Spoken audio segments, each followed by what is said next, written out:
ഒരു അവിശ്വാസിയായ വ്യക്തി, ഒരു നാസ്തികനായ വ്യക്തി പോലും ഒരു ഹൈന്ദവ ക്ഷേത്രത്തിൽ പ്രവേശിച്ചാൽ ആ ക്ഷേത്രത്തിന്റെ ചൈതന്യം ആ വ്യക്തിയുടെ ശരീരത്തെ ബാധിക്കും. അതിനാൽ ഒരു ഹൈന്ദവ ക്ഷേത്രം ഒരു അനുഭവ കേന്ദ്രമാണ്. ഒരാൾ അയ്യപ്പ മാല ധരിച്ചാൽ ഉടനെ വീട് വിട്ടു പോകണം എന്നാണ് നിയമം. പ്രത്യേകിച്ച് ആ വീട്ടില് ആർത്തവ പ്രായത്തിലുള്ള സ്ത്രീകൾ ഉണ്ടെങ്കിൽ. പല പ്രാവശ്യം നാം ആലോചിക്കുന്നത് ആ നിയമം ആ വ്യക്തിക്ക് ബ്രഹ്മചാര്യം നോക്കാൻ വേണ്ടിയിട്ടുള്ളതാണെന്ന്. പക്ഷെ ശരിക്കും ആ നിയമം ഉള്ളത് ആ വീട്ടിൽ താമസിക്കുന്ന ആർത്തവ പ്രായത്തിലുള്ള സ്ത്രീകൾക്കും ഗർഭാവസ്ഥയിലുള്ള സ്ത്രീകൾക്കും വേണ്ടിയിട്ടാണ്. ഒരു വ്യക്തി മോക്ഷത്തിന് തയ്യാറാകുമ്പോൾ അവരുടെ ഉള്ളിൽ, അവരുടെ ശരീരത്തിൽ ഏത് വിധത്തിലാണ് മാറ്റങ്ങൾ ഉണ്ടാകുന്നത് എന്ന് നാം മനസ്സിലാക്കണം.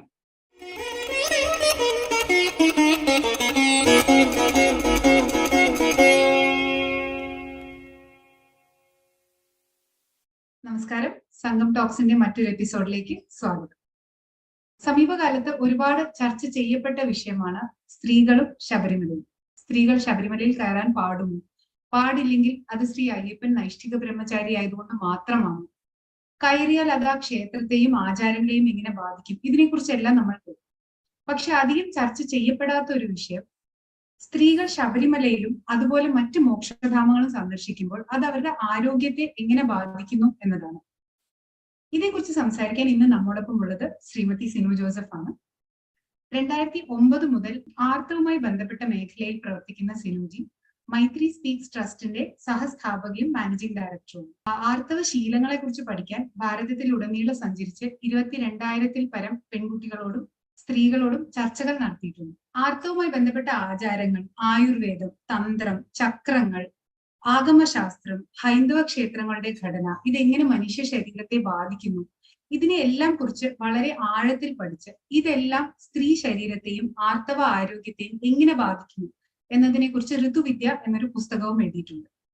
ഇന്ന് സിനുജി നമ്മോടൊപ്പം സംസാരിക്കാൻ പോകുന്നത് അവരുടെ പുസ്തകം വിമൻ ഇൻ ശബരിമല, അതിന്റെ മലയാള തർജ്ജമ സ്ത്രീകളും ശബരിമലയും എന്ന പുസ്തകത്തെ കുറിച്ചാണ്. സ്വാഗതം സിനുജി, ഓവർ ടു യു. ഓം ശ്രീ ഗുരുഭ്യോ നമഃ. ഓം ശ്രീമാത്രേ നമഃ. ഈ വിഷയത്തിന്റെ കുറിച്ച് എനിക്ക് മനസ്സിലാകാൻ കഴിഞ്ഞതും എഴുതാൻ കഴിഞ്ഞതും സംസാരിക്കാൻ കഴിയുന്നതും ഗുരുവിന്റെ അനുഗ്രഹവും ദേവിയുടെ കൃപയും കൊണ്ടാണ്. അതിനാൽ ഈ പ്രഭാഷണം കേൾക്കുന്ന എല്ലാവർക്കും ദേവിയുടെയും ശാസ്താവിൻ്റെയും അനുഗ്രഹം ഉണ്ടാകട്ടെ. ഈ വിഷയത്തെ ഇനിയും ആഴത്തിൽ മനസ്സിലാകാൻ കഴിയട്ടെ എന്നുള്ള സങ്കല്പത്തോടെ തുടങ്ങാം. നമസ്കാരം.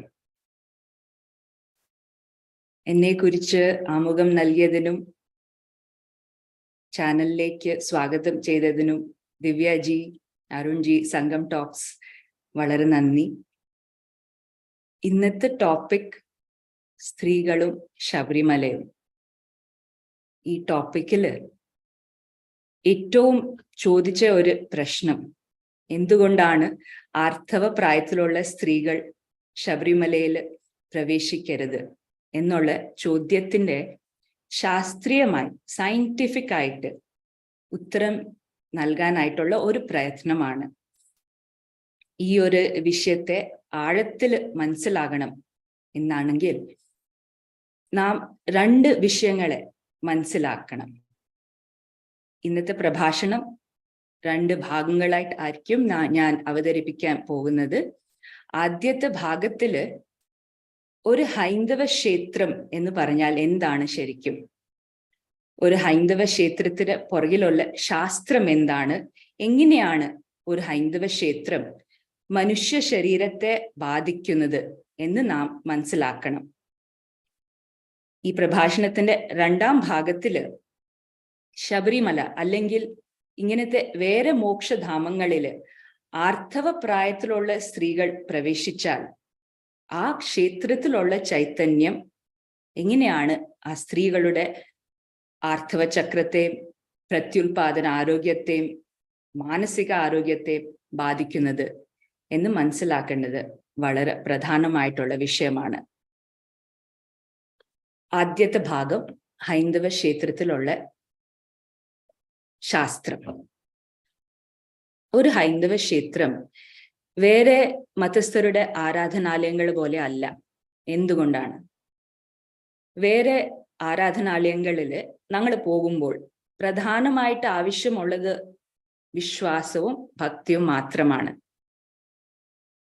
ഒരു ഹൈന്ദവ ക്ഷേത്രത്തില് വിശ്വാസം ഉണ്ടെങ്കിലും ശരി, ഇല്ലെങ്കിലും ശരി, ഒരു അവിശ്വാസിയായ വ്യക്തി, ഒരു നാസ്തികനായ വ്യക്തി പോലും ഒരു ഹൈന്ദവ ക്ഷേത്രത്തിൽ പ്രവേശിച്ചാൽ ആ ക്ഷേത്രത്തിന്റെ ചൈതന്യം ആ വ്യക്തിയുടെ ശരീരത്തെ ബാധിക്കും. അതിനാൽ ഒരു ഹൈന്ദവ ക്ഷേത്രം ഒരു അനുഭവ കേന്ദ്രമാണ്. ഉദാഹരണത്തിന്, ആർത്തവ പ്രശ്നങ്ങളുള്ള സ്ത്രീകൾ ചെങ്കന്നൂർ ഭഗവതി ക്ഷേത്രത്തിൽ പോയി ദേവിയുടെ ദർശനം നൽകിയ ഉടനെ അവരുടെ ആർത്തവ പ്രശ്നങ്ങൾ മാറുന്നതായി പല സ്ത്രീകൾക്ക് അനുഭവം ഉണ്ടായിട്ട് അറിയുന്നതാണ്. അങ്ങനെ തന്നെ കുട്ടികൾക്ക് ഭയത്തോടെ എന്തെങ്കിലും അസുഖമുണ്ടെങ്കിൽ, അല്ലെങ്കിൽ എക്സാമിനെ കുറിച്ച് ഒരു ടെൻഷൻ, ഒരു സ്ട്രെസ് ഉണ്ടെങ്കിൽ കുലത്തുപുഴ ബാലശാസ്ത്ര ക്ഷേത്രത്തിൽ പോയാൽ കുട്ടികൾക്ക് രോഗവിമുക്തി ലഭിക്കും എന്ന് പല ഭക്തന്മാരും അനുഭവിച്ചിട്ടുള്ളതാണ്. അങ്ങനെ തന്നെ മണ്ണാർശാല സർപ്പക്ഷേത്രത്തിൽ കുട്ടികളില്ലാകാത്ത ദമ്പതികൾ പോയതിന് ശേഷം കുട്ടികൾ ഉണ്ടായതായി നിരവധി കഥകൾ നാം എല്ലാവരും കേട്ടിട്ടുള്ളതാണ്. ശബരിമലയിലും ശരിക്കും മോക്ഷത്തിനുള്ള സങ്കല്പം വെച്ച് മാലാധാരണം ചെയ്ത് വ്രത അനുഷ്ഠാനം ചെയ്ത് 18-ാം പടി കയറി അയ്യപ്പന്റെ ദർശനം നൽകിയ വ്യക്തികൾക്ക് മോക്ഷം ലഭിക്കും എന്ന് എല്ലാ ഭക്തന്മാർക്കും തീർച്ചയായിട്ടും അറിയുന്ന വിഷയമാണ്. ഇതെല്ലാം എങ്ങനെ സംഭവിക്കുന്നു എന്നതിൻ്റെ വിശദാംശങ്ങളിലേക്ക് കടക്കുന്നതിന് മുമ്പായിട്ട് അയ്യപ്പ ദീക്ഷയുമായി ബന്ധപ്പെട്ടിട്ടുള്ള ഒരു നിയമത്തെ നിങ്ങളുടെ ശ്രദ്ധയിൽപ്പെടുത്താൻ ഞാൻ ആഗ്രഹിക്കുന്നു. ആ നിയമം എന്താണെന്ന് വെച്ചാൽ എല്ലാവർക്കും അറിയുന്ന വിഷയമാണ്.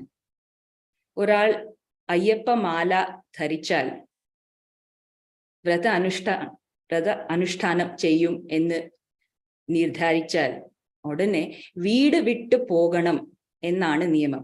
പ്രത്യേകിച്ച് ആ വീട്ടില് ആർത്തവ പ്രായത്തിലുള്ള സ്ത്രീകൾ ഉണ്ടെങ്കിൽ.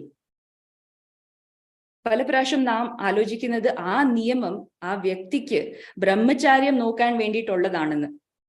പക്ഷെ ശരിക്കും ആ നിയമം ഉള്ളത് ആ വീട്ടിൽ താമസിക്കുന്ന ആർത്തവ പ്രായത്തിലുള്ള സ്ത്രീകൾക്കും ഗർഭാവസ്ഥയിലുള്ള സ്ത്രീകൾക്കും വേണ്ടിയിട്ടാണ്.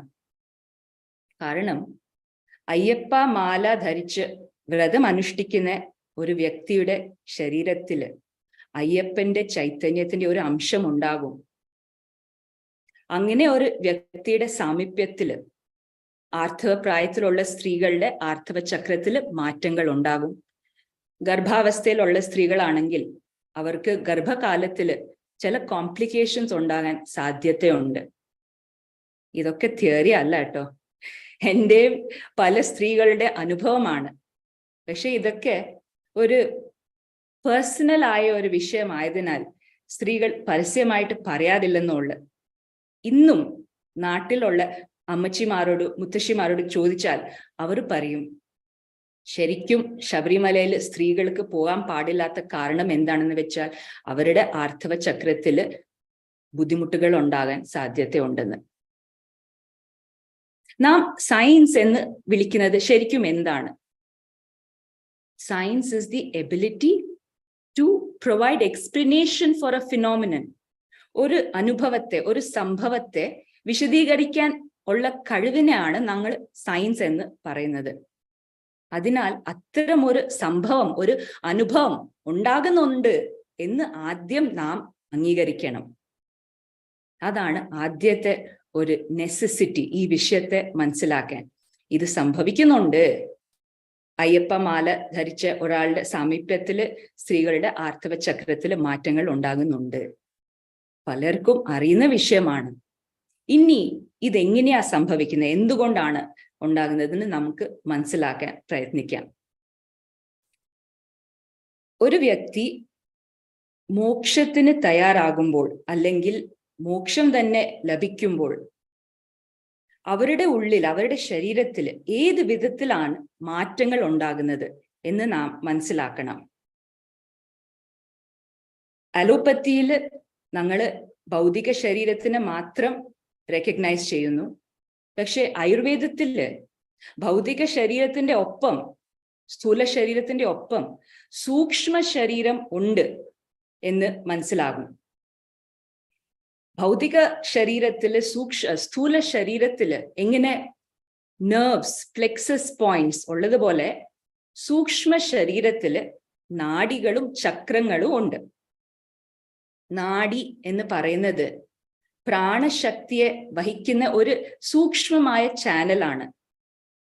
പല നാഡികൾ വന്ന് കൂടി ചേർന്ന സന്ധിസ്ഥലത്തെയാണ് ചക്രം എന്ന് ഞങ്ങൾ വിളിക്കുന്നത്.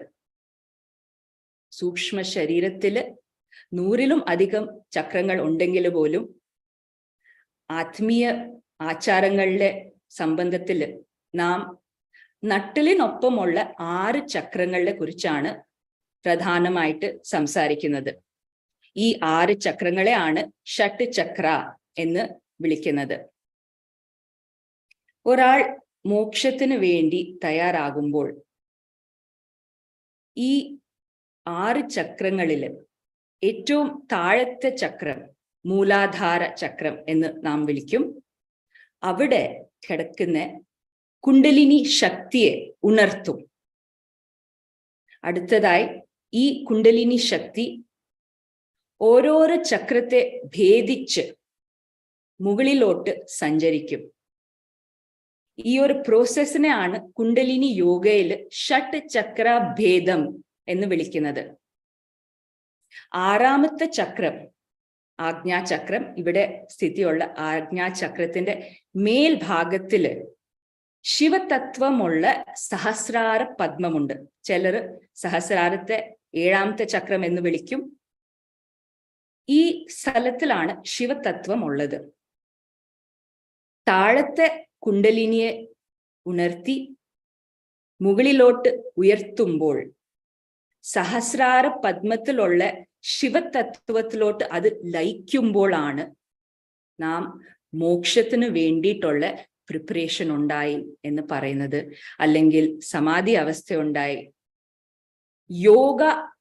യോഗയുടെ ഡെഫിനിഷൻ പോലും ഇംഗ്ലീഷിൽ ഞങ്ങൾ പറയുന്നത് യൂണിയൻ എന്നാണ്. എന്തിന്റെ യൂണിയൻ ആണ്? താഴത്തെ ശക്തി തത്വം മുകളിലുള്ള ശിവതത്വത്തിലോട്ട് ലയിക്കുമ്പോൾ ആ യൂണിയനെയാണ് ഞങ്ങൾ യോഗ എന്ന് വിളിക്കുന്നത്. പണ്ടുകാലത്തെന്ന് പറയുമ്പോൾ കഴിഞ്ഞ യുഗങ്ങളിൽ, കൃതയുഗത്തിലും ത്രേതായുഗത്തിലും ഒക്കെ ഈ ഒരു സംഭവം യോഗയുടെ മാർഗത്തിലൂടെ പലർക്കും ചെയ്യാൻ കഴിയുമായിരുന്നു. പക്ഷെ ഇപ്പം കലിയുഗത്തില് അത് ഇച്ചിരി ബുദ്ധിമുട്ടായി. എന്തുകൊണ്ടാണെങ്കിൽ കൂടുതൽ ഡിസിപ്ലിൻ വേണം. കുണ്ടലിനി ശക്തിയെ ഉണർത്തി മുകളിലോട്ട് ഇങ്ങനെ വലിക്കുന്നതൊക്കെ അത്രയും എളുപ്പമായ വിഷയമല്ല. ഇത് ചെയ്യുന്ന മുമ്പായിട്ട് തന്നെ പല നിയമങ്ങളെ പാലിക്കണം. ഉദാഹരണത്തിന് ആദ്യം മനസ്സ് ശുദ്ധീകരണം ചെയ്യണം, ചിത്തശുദ്ധി. അഷ്ടാംഗ യോഗത്തിൽ നമ്മൾ വായിച്ചാൽ ആദ്യത്തെ 2 പാദം എന്താണ്? യമ, നിയമ.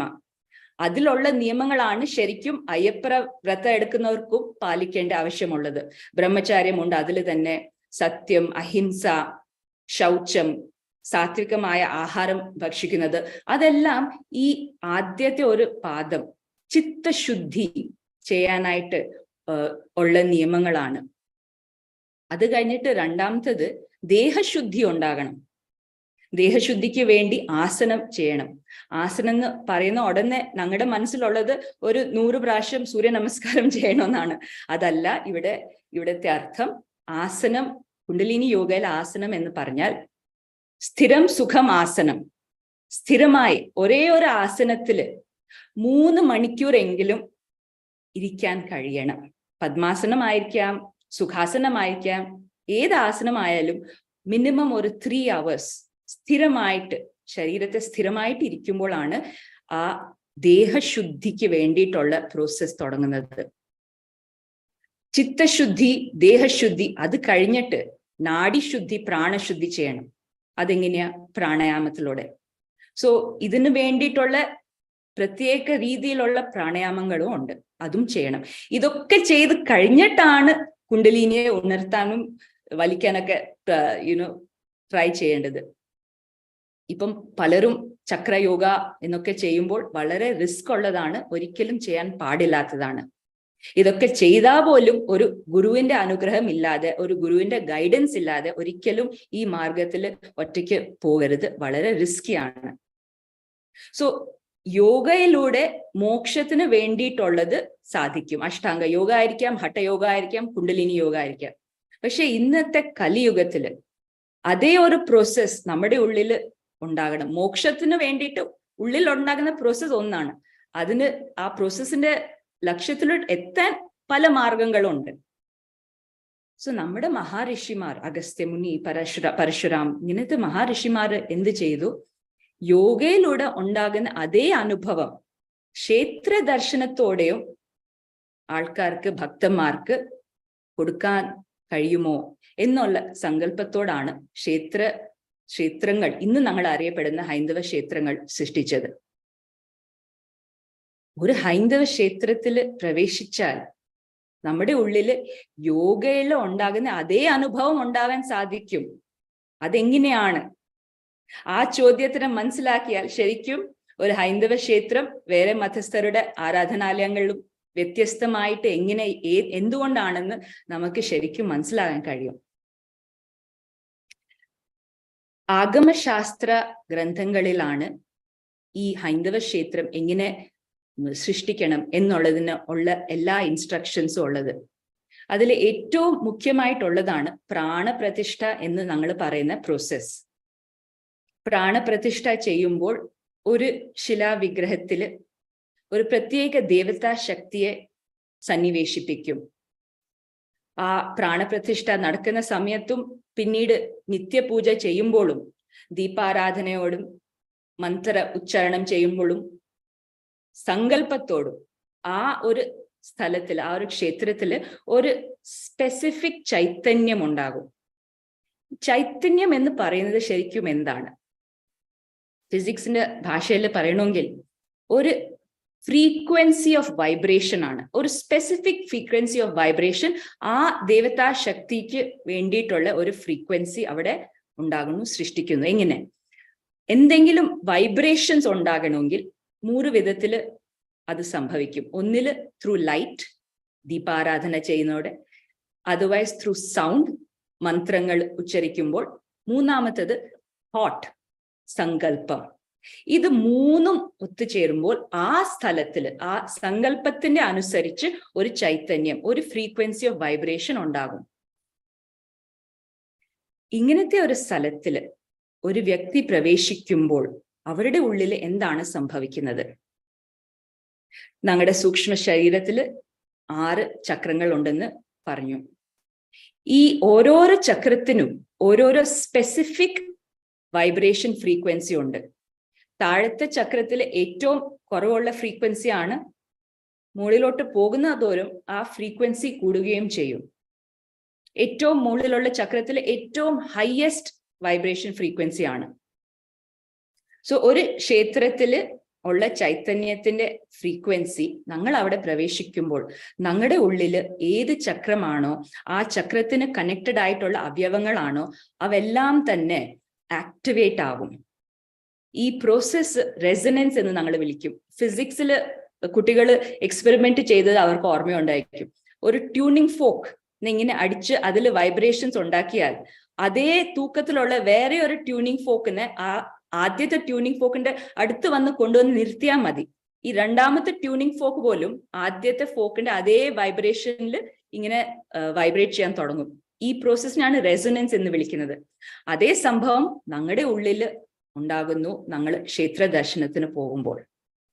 അങ്ങനെയാണ് ചെങ്ങന്നൂർ ക്ഷേത്രത്തിലോട്ട് പോകുമ്പോൾ അവിടുത്തെ വൈബ്രേഷൻസ് നമ്മുടെ താഴത്തെ സ്വാധിഷ്ഠാന ചക്ര, മൂലാധാര ചക്രത്തിലോട്ട് പൊരുത്തപ്പെടുന്ന വൈബ്രേഷൻസ് ആണ്. അവിടെ ചെല്ലുമ്പോൾ ഞങ്ങളുടെ ഉള്ളിലും ആ ചക്രത്തിന്റെ മാച്ചിങ് ഉള്ള വൈബ്രേഷൻസ് ആണ് തുടങ്ങുന്നത്. അതിനാൽ ആ ചക്രം സക്രിയമാകുകയും അവിടെ അധികമായിട്ട് പ്രാണ സഞ്ചരിക്കുകയും അങ്ങനെയാണ് അസുഖങ്ങൾ മാറുന്നത്. ഏത് അസുഖമായാലും ആദ്യം അതിന്റെ ലക്ഷണം സൂക്ഷ്മ ശരീരത്തിലായിരിക്കും, പിന്നീടാണ് അതൊരു രോഗമായിട്ട് ഞങ്ങൾക്ക് അറിയാവുന്ന ഫോമിൽ മാനിഫെസ്റ്റ് ആകുന്നത്. സോ ആദ്യം തന്നെ സൂക്ഷ്മ ശരീരത്തിൽ പ്രശ്നങ്ങൾ ഇല്ലാതെ വരുന്ന പോലെ ഞങ്ങൾ നോക്കുവാണെങ്കിൽ പിന്നെ സ്ഥൂല ശരീരത്തിൽ അത് അസുഖമായി മാറില്ല. അതാണ് ക്ഷേത്ര ദർശനത്തിന് ഉള്ളിൽ നമുക്ക് ലഭിക്കാൻ കഴിയുന്ന ഒരു ആസ്പെക്ട്. ഇങ്ങനെയുള്ളപ്പോൾ ശബരിമല പോലത്തെ ക്ഷേത്രം എന്ന് വെച്ചാൽ ഏത് മോക്ഷധാമമായാലും, മോക്ഷധാമം എന്ന് പറയുമ്പോൾ ആ സ്ഥലത്തിൽ പോകുമ്പോൾ പ്രാണശക്തിയെ മുകളിലേക്ക് ഇങ്ങനെ വലിക്കുന്ന ഒരു പ്രോപ്പർട്ടി ഉണ്ടാകും. അവിടുത്തെ ചൈതന്യത്തിന് ഏറ്റവും അധികമായ വൈബ്രേഷൻസ് ആയിരിക്കും ഉള്ളത്. പക്ഷെ ആർത്തവ പ്രായത്തിലുള്ള സ്ത്രീകൾക്ക് ആ വർഷങ്ങളില് നമ്മുടെ വൈബ്രേഷൻസ് എപ്പോഴും താഴത്തെ ചക്രങ്ങൾ, സ്വാധിഷ്ഠാന അല്ലെങ്കിൽ മൂലാധാര ചക്രത്തിലെ ആ ഒരു ഫ്രീക്വൻസിനെയാണ് മാച്ച് ചെയ്യുന്നത്. എന്തുകൊണ്ടാണെങ്കിൽ ഞങ്ങളുടെ പ്രത്യുൽപാദന, ആരോഗ്യം, ആർത്തവ ചക്രം അതൊക്കെ നടക്കണമെങ്കിൽ ആ വൈബ്രേഷനിലാണ് ഞങ്ങൾ അധികമായിട്ടും, ആ ആസ്പെക്റ്റിലാണ് ഞങ്ങളുടെ ബോഡി ഓവറോൾ വൈബ്രേഷൻ ഉണ്ടാകുന്നത്. അങ്ങനെയുള്ളപ്പോൾ ശബരിമല പോലത്തെ ക്ഷേത്രത്തിലുള്ള ഈ ഉയർന്ന വൈബ്രേഷൻസിനെ ഞങ്ങളുടെ ശരീരത്തിന് താങ്ങാൻ കഴിയില്ല.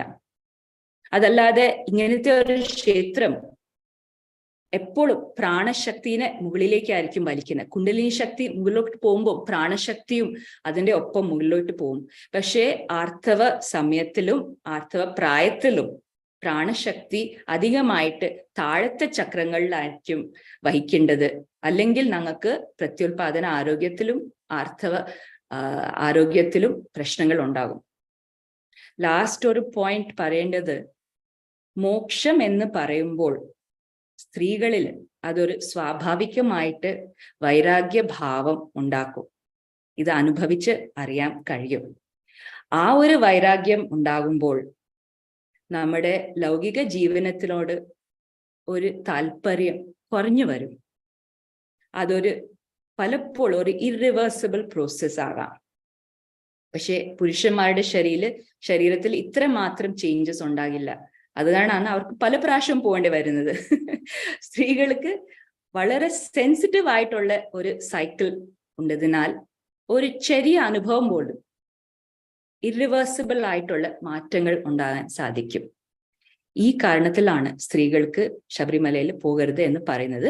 ഇതൊരു ഓവർവ്യൂ മാത്രമാണ്, എങ്ങനെ ഹൈന്ദവ ക്ഷേത്രങ്ങൾ മനുഷ്യ ശരീരത്തിനെ ബാധിക്കുന്നു എന്ന് മനസ്സിലാക്കാൻ. ഈ ഒരു പ്രഭാഷണത്തിന് രണ്ടാം ഭാഗത്തിൽ ഒരു ചെറിയ പ്രസന്റേഷൻ ഉണ്ട്. അതിൽ ഷഡ് ചക്ര ക്ഷേത്രങ്ങൾ എന്ന് പറഞ്ഞത് എന്താണ്, ശബരിമലയിലോട് ബന്ധപ്പെട്ടിട്ടുള്ള ഷഡ് ചക്ര ക്ഷേത്രങ്ങൾ, ഈ ഓരോരോ ക്ഷേത്രങ്ങളിട്ട് പോകുമ്പോൾ എങ്ങനെയാണ് നമ്മുടെ ഉള്ളില് മാറ്റങ്ങൾ ഉണ്ടാകുന്നത്, മോക്ഷത്തിന്റെ മാർഗത്തിലേക്ക് ഞങ്ങൾ എങ്ങനെയാണ് പോകുന്നത് എന്നുള്ളത് മനസ്സിലാക്കാൻ കഴിയും.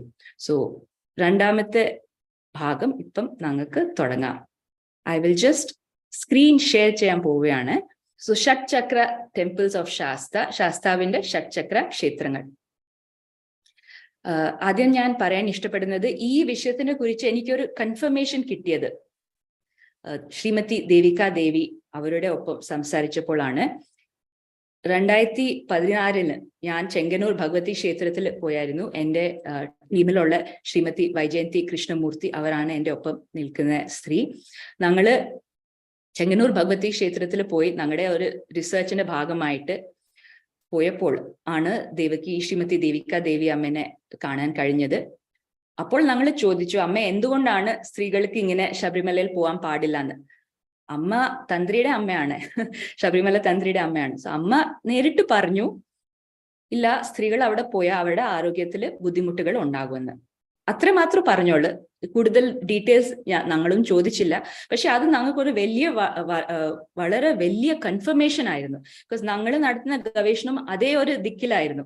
മോക്ഷധാമത്തിലാണെങ്കിൽ സ്ത്രീകളുടെ ഉള്ളിൽ പ്രാണശക്തി മുകളിലേക്ക് പോകും എന്നൊക്കെയായിരുന്നു ഞങ്ങൾ ആലോചിച്ചുകൊണ്ടിരിക്കുന്നത്. അപ്പോൾ അമ്മ പറഞ്ഞപ്പോൾ കൺഫേം ആയി.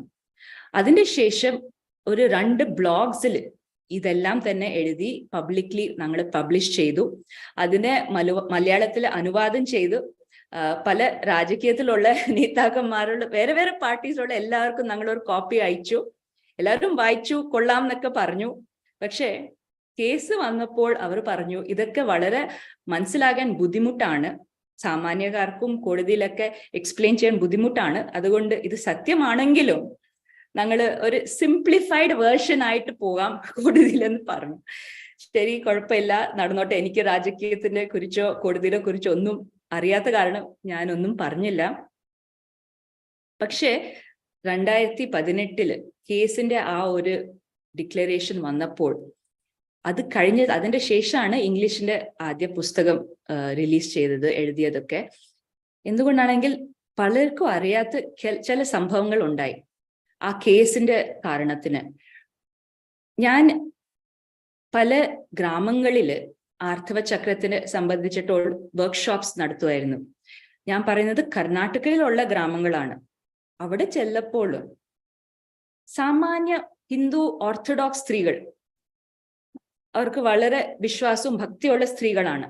അവര് പോലും ഇപ്പം ശബരിമലയിൽ പോലും സ്ത്രീകൾക്ക് പോകാൻ പറ്റുമല്ലോ, അങ്ങനെയാണെങ്കിൽ ആർത്തവ സമയത്തിൽ ഞങ്ങൾക്കും ഇവിടെ അടുത്തുള്ള അമ്പലത്തിൽ പോകാം, ഒരു പ്രശ്നവും ഉണ്ടാകില്ല, ആരും ഇതിന് ഉത്തരം ശരിക്കും തന്നില്ല, അതിനാൽ ഇതൊക്കെ ഒരു സൂപ്പർസ്റ്റിഷൻ ആവും എന്ന് പറഞ്ഞു. അപ്പോഴാണ് എനിക്ക് ശരിക്കും ഷോക്കായത്, ഈ കേസിന്റെ ഒരു ഇമ്പാക്ട് ഏത് ലെവലിലാണ് പെനിട്രേറ്റ് ചെയ്തത്. അതല്ലാതെ തന്നെ പല സോഷ്യൽ മീഡിയയിൽ ഗ്രൂപ്പ്സുകൾ തുടങ്ങി, ഫേസ്ബുക്കിലൊക്കെ. ആർത്തവ സമയത്തിൽ തന്നെ ഞങ്ങള് ക്ഷേത്ര ദർശനത്തിന് പോകണം, ഇത് പ്രൂവ് ചെയ്യാൻ ഒന്നും സംഭവിക്കില്ല, ഇതൊക്കെ ഒരു സൂപ്പർസ്റ്റിഷൻ ആണെന്ന് പറയാനായിട്ട് അങ്ങനത്തെ ഗ്രൂപ്പ്സുകൾ തുടങ്ങി. ഇതൊക്കെ നല്ല ഭക്തിയും വിശ്വാസമുള്ള ഹിന്ദു സ്ത്രീകളാണ്, വേറെ മതത്തിന്റെ സ്ത്രീകളല്ല. അപ്പോഴാണ് എനിക്ക് തോന്നിയത് കേസ് എങ്ങനെയായാലും നമുക്കൊന്നും ചെയ്യാൻ കഴിഞ്ഞില്ല, പക്ഷെ ഭക്തന്മാർക്കെങ്കിലും ഈ വിഷയത്തിനുള്ള സത്യം തെളിയിക്കാൻ അറ്റ്ലീസ്റ്റ് ഒരു പ്രയത്നമെങ്കിലും ചെയ്യണം. സ്ത്രീകൾക്കെങ്കിലും ഇത് ശരിക്കും മനസ്സിലാകണം എന്തുകൊണ്ടാണ് ഈ ഒരു നിയമം ഉള്ളത് എന്ന്. അതുകൊണ്ടാണ് കേസെല്ലാം കഴിഞ്ഞതിന്റെ ശേഷം ഈ പുസ്തകം 2019 ഇംഗ്ലീഷിൽ ആദ്യം റിലീസ് ചെയ്തത്. അതിന്റെ ശേഷം ഇപ്പോൾ ഒരു 5 വേറെ ലാംഗ്വേജസിലുണ്ട്, മലയാളത്തിലും ഉണ്ട്. സോ ഇതാണ് ഒരു ചെറിയ ഒരു ഇൻട്രൊഡക്ഷൻ, പ്രീ കോണ്ടെക്സ്റ്റ് ഇതെങ്ങനെ സംഭവിച്ചു എന്ന് അറിയാനായിട്ട്. ചക്രങ്ങളെ കുറിച്ച് ഇത്ര മാത്രം പറഞ്ഞപ്പോൾ 2-3 ചിത്രങ്ങൾ കാണിച്ചാൽ നിങ്ങൾക്ക് ഇനിയും കൂടുതൽ അർത്ഥമാകാൻ കഴിയും. ഇവിടെയുള്ള ഈ ചിത്രത്തിൽ ഈ ചുമന്ന നിറത്തിലുള്ളതാണ് ചക്രങ്ങളെ റെപ്രസെന്റേറ്റ് ചെയ്യുന്നത്. നിങ്ങൾക്ക് കാണാം ഓരോരോ ചക്രം ഇങ്ങനെയാണ് ശരീരത്തെ ഓരോരോ ഓർഗൻസിന്, എൻഡോക്രൈൻ ഗ്ലാൻസിലോട്ട് കണക്റ്റഡ് ആയിട്ടുള്ളത്. സോ ഏറ്റവും താഴത്തെ മൂലാധാര ചക്രം, പിന്നെ നമ്മുടെ എക്സ്ക്രീറ്ററി ഓർഗൻസിലോട്ട് കണക്റ്റഡ് ആയിട്ടുള്ളതാണ്. സ്വാധിഷ്ഠാന ചക്രം നമ്മുടെ റീപ്രൊഡക്റ്റീവ് ഓർഗൻസിലോട്ട് കണക്റ്റഡ് ആയിട്ടുള്ളതാണ്. മണിപ്പുര ചക്രം നമ്മുടെ പാൻക്രിയാസ്, അഡ്രിനൽ ഗ്ലാൻസിലോട്ട് കണക്ഷൻ ഉള്ളതാണ്. അനാഹത ചക്രം തൈമസ് ഗ്ലാൻഡിനോട്. വിശുദ്ധി ചക്രം തൈറോയിഡ്, പാരതൈറോയിഡ് ഗ്ലാൻഡിനോട്. ആജ്ഞാചക്രം പിറ്റ്യൂട്ടറി ഗ്ലാൻഡിനോട്. പിന്നെ സഹസ്രാര പദ്മം, സഹസ്രാര ചക്രം പിനിയൽ ഗ്ലാൻഡിനോട്. സോ ശബരിമല എന്ന് പറയുമ്പോൾ അവിടുത്തെ ചൈതന്യം ആജ്ഞാചക്രത്തിലോട്ട് മാച്ച് ആകുന്ന ഒരു വൈബ്രേഷൻസ് ഉണ്ടാക്കുന്ന സ്ഥലമാണ്. ഈ ഒരു ചിത്രത്തില് ആഗമ എൻസൈക്ലോപീഡിയ എന്ന് പറയുന്ന ഒരു പുസ്തകത്തിനാണ് ഈ ചിത്രം എടുത്തത്. ഇവിടെ കാണാം ശരിക്കും ആഗമശാസ്ത്രത്തിന് അനുസരിച്ച് ഒരു ക്ഷേത്രം സൃഷ്ടിക്കുകയാണെങ്കിൽ വാസ്തുപുരുഷൻ എന്ന് പറഞ്ഞ ഒരു മനുഷ്യന്റെ ശരീരത്തിന്റെ ഒപ്പമാണ് ആ ക്ഷേത്രത്തിന്റെ സൃഷ്ടിക്കുന്നത്. വാസ്തുപുരുഷൻ ഇങ്ങനെ കിടക്കുമ്പോൾ അവിടെ ഒരു ക്ഷേത്രം കാണിക്കുന്ന കാരണം അതാണ്, നമുക്ക് ആ കമ്പാരിസൺ ചെയ്യാനായിട്ട്. വാസ്തുപുരുഷന്റെ കാലിന്റെ ഭാഗത്തിലാണ് എൻട്രൻസ് ഉള്ളത്, ഗോപുരങ്ങളൊക്കെ നമ്മൾ കാണുന്നത്. പിന്നെ റീപ്രൊഡക്റ്റീവ് ഓർഗന്റെ ആ സ്ഥലത്തിലാണ് ധ്വജസ്തംഭം ഉള്ളത്. അങ്ങനെ ഒരു ക്ഷേത്രത്തിന്റെ ഓരോരോ ഭാഗവും മനുഷ്യ ശരീരത്തിന്റെ കണക്റ്റഡ് ആയിട്ട്, ഓരോരോ ചക്രത്തിനും കണക്റ്റഡ് ആയിട്ടാണ് സൃഷ്ടിക്കപ്പെടുന്നത്. പിന്നീട് ആജ്ഞാചക്രത്തിന്റെ ആ സ്ഥലത്തിലാണ് ഗർഭഗൃഹം ഉള്ളത്. ഇങ്ങനെ സൃഷ്ടിച്ച ക്ഷേത്രങ്ങളെ നമ്മൾ കൂടുതൽ തമിഴ്നാട്ടിലും കർണാടകയിലും ആന്ധ്രാപ്രദേശിലും കാണാൻ കഴിയും. കേരളത്തിലുള്ള ക്ഷേത്രങ്ങളുടെ ആർക്കിടെക്ചർ ഇത്തിരി വ്യത്യാസമുള്ളതാണ്. അത് കാരണം ഇതിനെ പറ്റി അധികമായിട്ട് ഞാൻ പറയാൻ പോകുന്നില്ല. പക്ഷെ ഇത്ര മാത്രം നമുക്ക് മനസ്സിലാകാം, ഒരു ക്ഷേത്രം തീർച്ചയായിട്ട് ഒരു മനുഷ്യന്റെ ശരീരത്തെ ബാധിക്കണം എന്നുള്ള സങ്കല്പത്തോട് തന്നെയാണ് സൃഷ്ടിച്ചത്. സോ ഒരു ക്ഷേത്രത്തിലോട്ട് നമ്മൾ പ്രവേശിക്കുമ്പോൾ അത് വെറും ഒരു കട്ടിടമല്ല, it is a living entity. ഞങ്ങളുടെ ഉള്ളിൽ മാറ്റങ്ങൾ ഉണ്ടാകാൻ സാധിക്കുന്ന ഒരു സ്ഥലമാണ്. ഞങ്ങള് ജീവിതത്തില് ലൗകിക ആ ഒരു പ്രോസസ്സിലാണെങ്കിൽ, പ്രവൃത്തി മാർഗത്തിലാണെങ്കിൽ, ഈ ചക്രങ്ങളിലുള്ള ഗുണം പ്രവൃത്തി മാർഗത്തില് ഒരു ലൗകിക സുഖം, നല്ല ആരോഗ്യം, പണം, ഇതൊക്കെ നൽകാനായിട്ടായിരിക്കും പ്രവർത്തിക്കുന്നത്. പക്ഷെ അതേസമയം ഒരു വ്യക്തി ആത്മീയ മാർഗത്തിൽ, നിവൃത്തി മാർഗത്തിൽ പോവുകയാണെങ്കിൽ ഇതേ ചക്രങ്ങളില് വേറെ രീതിയിലായിരിക്കും ഗുണങ്ങൾ ഉണ്ടാകുന്നത്. അതെങ്ങനെയാണെന്ന് ഞങ്ങൾ ഷഡ്ചക്ര ക്ഷേത്രങ്ങളുടെ നോക്കുമ്പോൾ മനസ്സിലാകാൻ കഴിയും. സോ ചക്രങ്ങളില് പ്രവൃത്തി മാർഗത്തിന് വേണ്ടിയിട്ട് ഉള്ള ഗുണമുണ്ട്, നിവൃത്തി മാർഗത്തിന് വേണ്ടിയിട്ടുള്ള ഗുണവും ഉണ്ട്. നമ്മൾ ഏത് മാർഗത്തിലാണോ അതിനെ അനുസരിച്ചാണ് ആ ചക്രത്തിൽ ആ ഒരു ഗുണം നമുക്ക് ഇമ്പാക്ട് ആകുന്നത്. ഷഡ്ചക്ര ടെമ്പിൾസ് എന്ന് പറഞ്ഞത് ആദ്യത്തെ പ്രാവശ്യം ഞാൻ വായിച്ചത് അരവിന്ദ് സുബ്രഹ്മണ്യം ജി അവരുടെ ഗവേഷണത്തിന്റെ ഇതിലായിരുന്നു. അവരൊരു ബ്ലോഗ് എഴുതിയിട്ടുണ്ട്, ബ്ലോഗിന്റെ ലിങ്ക് ഉണ്ട്. ആ ബ്ലോഗിലായിരുന്നു ആദ്യത്തെ പ്രാവശ്യം ഞാൻ വായിച്ചത് 6 ശാസ്ത ടെമ്പിൾസ് ആൻഡ് ഷഡ് ചക്രാസ്. സോ അവര് നടത്തിയ ഗവേഷണമാണ് ഇത് ഒറിജിനലി. ഇതിന്റെ അനുസരിച്ച് ഉള്ള 6 ക്ഷേത്രങ്ങളെ ആണ് ഞങ്ങളുടെ ടീം പോയി ദർശനം നടത്താൻ തീരുമാനിച്ചത്. 6ാമത്തെ ക്ഷേത്രം ശബരിമല ആയതിനാൽ ഞങ്ങൾ അവിടെ പോയില്ല, ശബരിമലയിൽ പ്രവേശിച്ചില്ല. പക്ഷെ വേറെ 5 ക്ഷേത്രങ്ങളിൽ ഞങ്ങൾ പോയി ദർശനം നടത്തി. അവിടെ ധ്യാനിച്ചപ്പോൾ ഉണ്ടായ അനുഭവത്തിനാലാണ് ഇതൊക്കെ മനസ്സിലാകാൻ കഴിഞ്ഞത്. അതിനെയാണ് ഞങ്ങൾ അടുത്തതായിട്ട് കാണിക്കാൻ പോകുന്നത്. പക്ഷെ ഈ ഷഡ്ചക്ര ക്ഷേത്രങ്ങൾ എന്നതിനെ കുറിച്ച് ഇനിയും അറിയാൻ താല്പര്യമുള്ളവർ അരവിന്ദ്ജിയുടെ ടോക്സ് അല്ലെങ്കിൽ അവർ എഴുതിയ പുസ്തകം, അവരുടെ ബ്ലോഗ്സ് വായിക്കണം. സോ ആദ്യത്തെ ക്ഷേത്രം ചോരി മുത്തയ്യൻ കോവിൽ, ചോരി മുത്തയ്യൻ കോവിൽ എന്നും വിളിക്കും. ഇത് തിരുനെൽവേലിയിൽ, തമിഴ്നാട്ടിലാണ്. ഈ ഒരു ക്ഷേത്രം മാത്രം തമിഴ്നാട്ടിലാണ്, ബാക്കിയുള്ള ക്ഷേത്രങ്ങളെല്ലാം കേരളത്തിലാണ്. ചോരി മുത്തയ്യൻ കോവിലില് ശാസ്താവിന്റെ ഒപ്പം പൂർണ്ണകല പുഷ്കല ഉണ്ട്, 2 ദേവിമാര്. സോ ഇവരെ ചിലപ്പോൾ ഭക്തിയും ജ്ഞാനവും എന്ന് പറയാറുണ്ട്.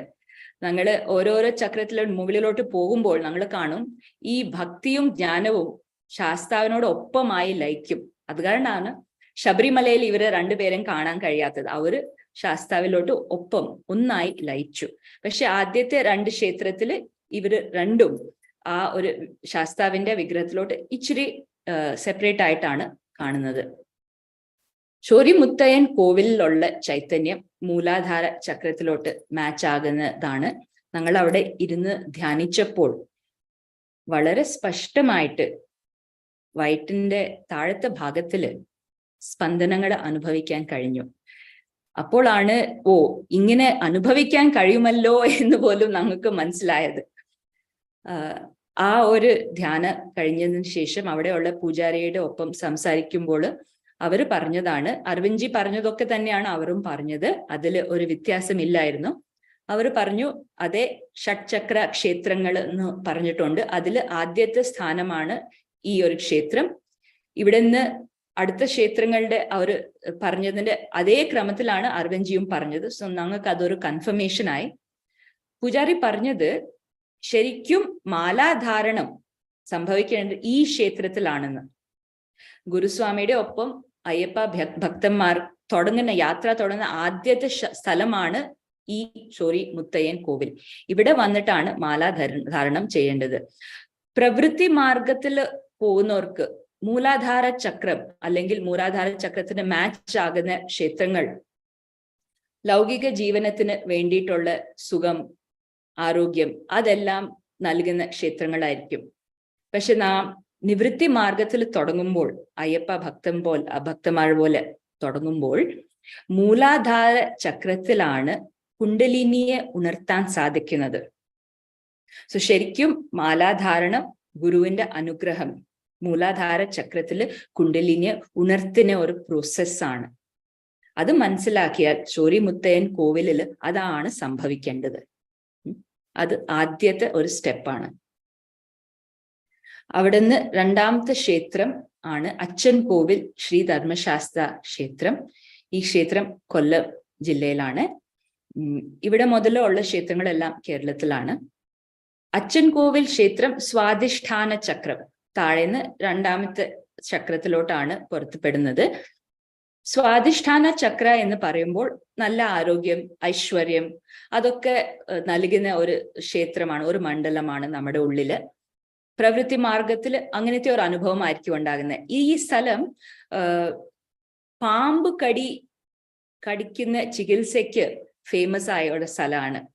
ശരിക്കും എങ്ങനത്തെ നമ്മുടെ ഉള്ളിൽ ഏത് തരത്തില് വിഷം ഉണ്ടെങ്കിലും അതിനെ ക്ലിയർ ആക്കുന്ന ഒരു സ്ഥലമാണ്. പാമ്പ് കടിയുടെ പ്രോസസ്സിലൂടെ മാത്രം ഉണ്ടാകുന്ന പോയിസൺ അല്ല, ഞങ്ങൾ കഴിക്കുന്ന ആഹാരത്തോടും ആമ എന്ന് പറയുന്ന ആയുർവേദത്തില് ടോക്സിൻസ് എന്ന് ഞങ്ങൾ പറയും. ആ ആമത്തിനെ ക്ലിയർ ആക്കുന്ന ഒരു സ്ഥലമാണ്. എന്ന് വെച്ചാൽ ഇവിടെ പോയി കഴിഞ്ഞിട്ട് ഞങ്ങൾക്ക് അനുഭവിക്കാൻ കഴിയുന്നത് എന്താണെന്ന്, ഞങ്ങളുടെ ഡൈജസ്റ്റീവ് സിസ്റ്റം ക്ലിയർ ആവും, ഞങ്ങൾക്ക് ജേർണിയിലൂടെ ഉള്ള ക്ഷീണമൊക്കെ മാറും, ആപ്പിറ്റൈറ്റ് കൂടുതലാവും, ഓവറോൾ ഞങ്ങളുടെ ഹെൽത്ത് ഇംപ്രൂവ് ആകുന്നത് ഞങ്ങൾക്ക് തന്നെ അനുഭവിക്കാൻ കഴിയും ഇവിടെ പോകുമ്പോൾ. അതാണ് ഈ ക്ഷേത്രത്തിന്റെ ഒരു ഇമ്പോർട്ടൻസ്. സോ അയ്യപ്പൻ ഭക്തന്മാർ ഇങ്ങോട്ട് പോകുമ്പോൾ ശരീരത്തിന് വേണ്ടിയിട്ടുള്ള ഒരു ആരോഗ്യം പ്രദാനം ചെയ്യുന്ന ഒരു ക്ഷേത്രമാണ്. അതിൻ്റെ ഒപ്പം സ്വാധിഷ്ഠാന ചക്രത്തിലാണ് 6 മനസ്സിന്റെ ശത്രുക്കൾ ഉള്ളത്. എന്ന് വെച്ചാൽ കാമം, ക്രോധം, ലോഭം, മതം, മാത്സര്യം. സോ ഈ 6 ശത്രുക്കളെ ഒന്ന് കൺട്രോൾ ചെയ്യാൻ കഴിയുന്ന ഒരു സ്ഥലമാണ്. അയ്യപ്പ ഭക്തന്മാർക്ക് ബ്രഹ്മചാരിയെ നോക്കണം, അതിന് കാമത്തിനെ നിഗ്രഹിക്കാൻ കഴിയണം. അത് ഏറ്റവും ഡിഫിക്കൽട്ട് ആയിട്ടുള്ള ഒരു പ്രോസസ്സാണ്. പക്ഷെ സ്വാധിഷ്ഠാന ചക്രയില് അത് ശരിയായിട്ട് സക്രിയമാകുമ്പോൾ ആ ഒരു പ്രോസസ്, നിവൃത്തി മാർഗത്തിലുള്ളവർക്ക് ആ ഒരു പ്രോസസ് ഇച്ചിരി ഈസി ആവും എന്നാണ് എനിക്ക് തോന്നുന്നത്. സോ കാമത്തിനെ കൺട്രോൾ ചെയ്യാൻ കഴിഞ്ഞാൽ മാത്രമേ ക്രോധം, ലോഭം, മോഹം, മതം, മാത്സര്യം അതൊക്കെ കൺട്രോൾ ആകും. പക്ഷെ ആദ്യം ഈ കാമം എന്ന് പറയുന്നത് കൺട്രോൾ ആകണം. അത് ഈ സ്ഥലത്തില് ഭക്തന്മാർക്ക് സംഭവിക്കാൻ സാധ്യതയുള്ളു. അവിടുന്ന് 3ാമത്തെ ക്ഷേത്രമാണ് ആര്യൻകാവു ശ്രീധർമ്മശാസ്ത്ര ക്ഷേത്രം. ഈ ഒരു ക്ഷേത്രത്തിലുള്ള ചൈതന്യം മണിപ്പൂര ചക്രത്തിലോട്ട് പുറത്തുപെടുന്നതാണ്. ഇവിടെ നോക്കുമ്പോൾ അച്ചൻകോവിലും ശാസ്ത ഒരു ഗൃഹസ്ഥനായിട്ടാണ്, പൂർണ്ണകല പുഷ്കല 2 പേരും ഉണ്ട്. പക്ഷെ ഇവിടെ വരുമ്പോൾ പൂർണ്ണകല പുഷ്കലയില്ല, വേറെ ഒരു ദേവിയുടെ വിഗ്രഹമാണ്. അതിലൊരു കഥയുണ്ട്. ആ കഥ മനസ്സിലാകുമ്പോൾ ഈ ക്ഷേത്രത്തിലുള്ള ചൈതന്യം എന്താണെന്ന് നമുക്ക് മനസ്സിലാകാൻ കഴിയും. ശരിക്കും ഈ ക്ഷേത്രത്തിലും ശബരിമലയിലുള്ള അതേ നിയമമുണ്ട് സ്ത്രീകൾക്ക്. ആർത്തവ പ്രായത്തിലുള്ള സ്ത്രീകൾക്ക് ആര്യൻകാവില് പ്രവേശിക്കരുത് എന്ന് ബോർഡിൽ തന്നെ എഴുതിയിട്ടുണ്ട്. പക്ഷെ ശബരിമല പോലെ അത്രയും ഫേമസ് അല്ലാത്ത കാരണം ഞങ്ങളെ നമസ്കാര മണ്ഡപം വരെ പോവാൻ അവർ പെർമിഷൻ തന്നിട്ടുണ്ട്. അവർ നമസ്കാര മണ്ഡപം ഒരു 10 അടി ദൂരത്തിലാണ് ശാസ്താവിന്റെ വിഗ്രഹത്തിലോട്ട്. അവിടെ നിന്ന് ശാസ്താവിനെ കാണാം ശരിക്കും. പക്ഷെ അത് ചെയ്യാൻ പാടില്ല എന്നാണ് എനിക്ക് തോന്നിയത് അവിടെ ഉണ്ടായ അനുഭവത്തിനാൽ. അതെന്താണെന്ന് ഇപ്പം പറയാം. സോ ഇവിടെയുള്ള ഒരു കഥ എന്റെ പുസ്തകത്തിൽ എഴുതിയിട്ടുള്ളതാണ്. സ്ത്രീകൾക്ക് ശാസ്താവിന്റെ ഇവിടെയുള്ള ഒരു ബ്രഹ്മചാര്യത്തിന്റെ ആ ഭാവം ഞങ്ങളുടെ ഉള്ളില് ഭക്തിയുടെ ഒരു പ്രേമത്തിന്റെ ഭാവം സൃഷ്ടിക്കും. അതിൻ്റെ ഒപ്പം ഒരു വൈരാഗ്യ ഭാവമായിരിക്കും. എല്ലാം വിട്ട് ശാസ്താവിന്റെ ആ ഭക്തിയിൽ ആ സ്ഥിതിയിൽ തന്നെ ഇരിക്കണം എന്ന് തോന്നും. ഞാൻ അവിടെ 10 നിമിഷത്തിന് മാത്രം ധ്യാനത്തിൽ ഇരുന്നതാണ്. അതോടെ ഉണ്ടായ ഇമ്പാക്റ്റ് ആണ് ആക്ച്വലി വാക്കുകളിൽ പറയാൻ കഴിയില്ല. പക്ഷെ അത്രയും മാത്രം ഒരു വൈരാഗ്യ ഭാവം ഉണ്ടായി. ശാസ്താവിനോട് അത്രയും മാത്രം ഒരു ഇന്റൻസ് ഒരു ഫീലിംഗ് ഉണ്ടായി. അപ്പോഴാണ് ശരിക്കും മീരയ്ക്ക് ശ്രീകൃഷ്ണനുള്ള ഭക്തി, അക്ക മഹാദേവിക്ക് ശിവനുള്ള ഭക്തി എന്താണ് എന്ന് മനസ്സിലാകാൻ ഒരു ചെറിയൊരു ട്രെയിലർ ആയിരുന്നു. അവിടെ പോയതിനു ശേഷം ലൗകിക ജീവിതത്തിലും പുസ്തകം എഴുതാനുള്ള ഇൻട്രസ്റ്റ് ഒക്കെ എന്തുകൊണ്ട് വേണം, ഭക്തിയിൽ ഇരുന്നാൽ മതി എന്നൊക്കെ തോന്നും. എന്നിട്ട് ആ ഒരു ക്ഷേത്ര ദർശനത്തിന്റെ ശേഷം ആ മാസം ഉണ്ടായ ആർത്തവ പീരീഡില് ആക്ച്വലി ജീവിതത്തിൽ ആദ്യത്തെ പ്രാവശ്യം എനിക്ക് ബുദ്ധിമുട്ടായിട്ടുള്ള ഒരു ആർത്തവത്തിന് അനുഭവിക്കാൻ കഴിഞ്ഞു. ശരീരത്തിന് ആ ഒരു പ്രോസസ് വേണ്ട എന്ന് തോന്നും. ബ്രഹ്മചാര്യത്തിലോട്ടും വൈരാഗ്യ ആ ഭാവത്തിലോ ഇരിക്കാം എന്ന് തോന്നും. സോ ഒരു നാച്ചുറൽ റെസിസ്റ്റൻസ് നമ്മുടെ ഉള്ളിൽ ഉണ്ടാകും. അതുകൊണ്ടാണ് ഈ ക്ഷേത്രത്തിൽ സ്ത്രീകൾക്ക് പോകാൻ പാടില്ല. ഇതിനേക്കാളും ഒരു വലിയ ഒരു അനുഭവം ഇതേ തരത്തിൽ, പക്ഷെ ഇനിയും വലിയ അനുഭവമാണ് ശബരിമലയിൽ മാനസികമായിട്ട് സ്ത്രീകൾക്ക് ഉണ്ടാകുന്നത്.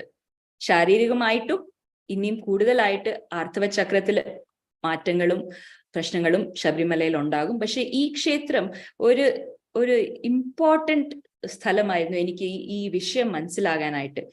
ഈ ചിത്രത്തിലുള്ള ആ ദേവിയുടെ വിഗ്രഹം ശരിക്കും ഒരു കുട്ടിയായിരുന്നു, സ്ത്രീയായിരുന്നു.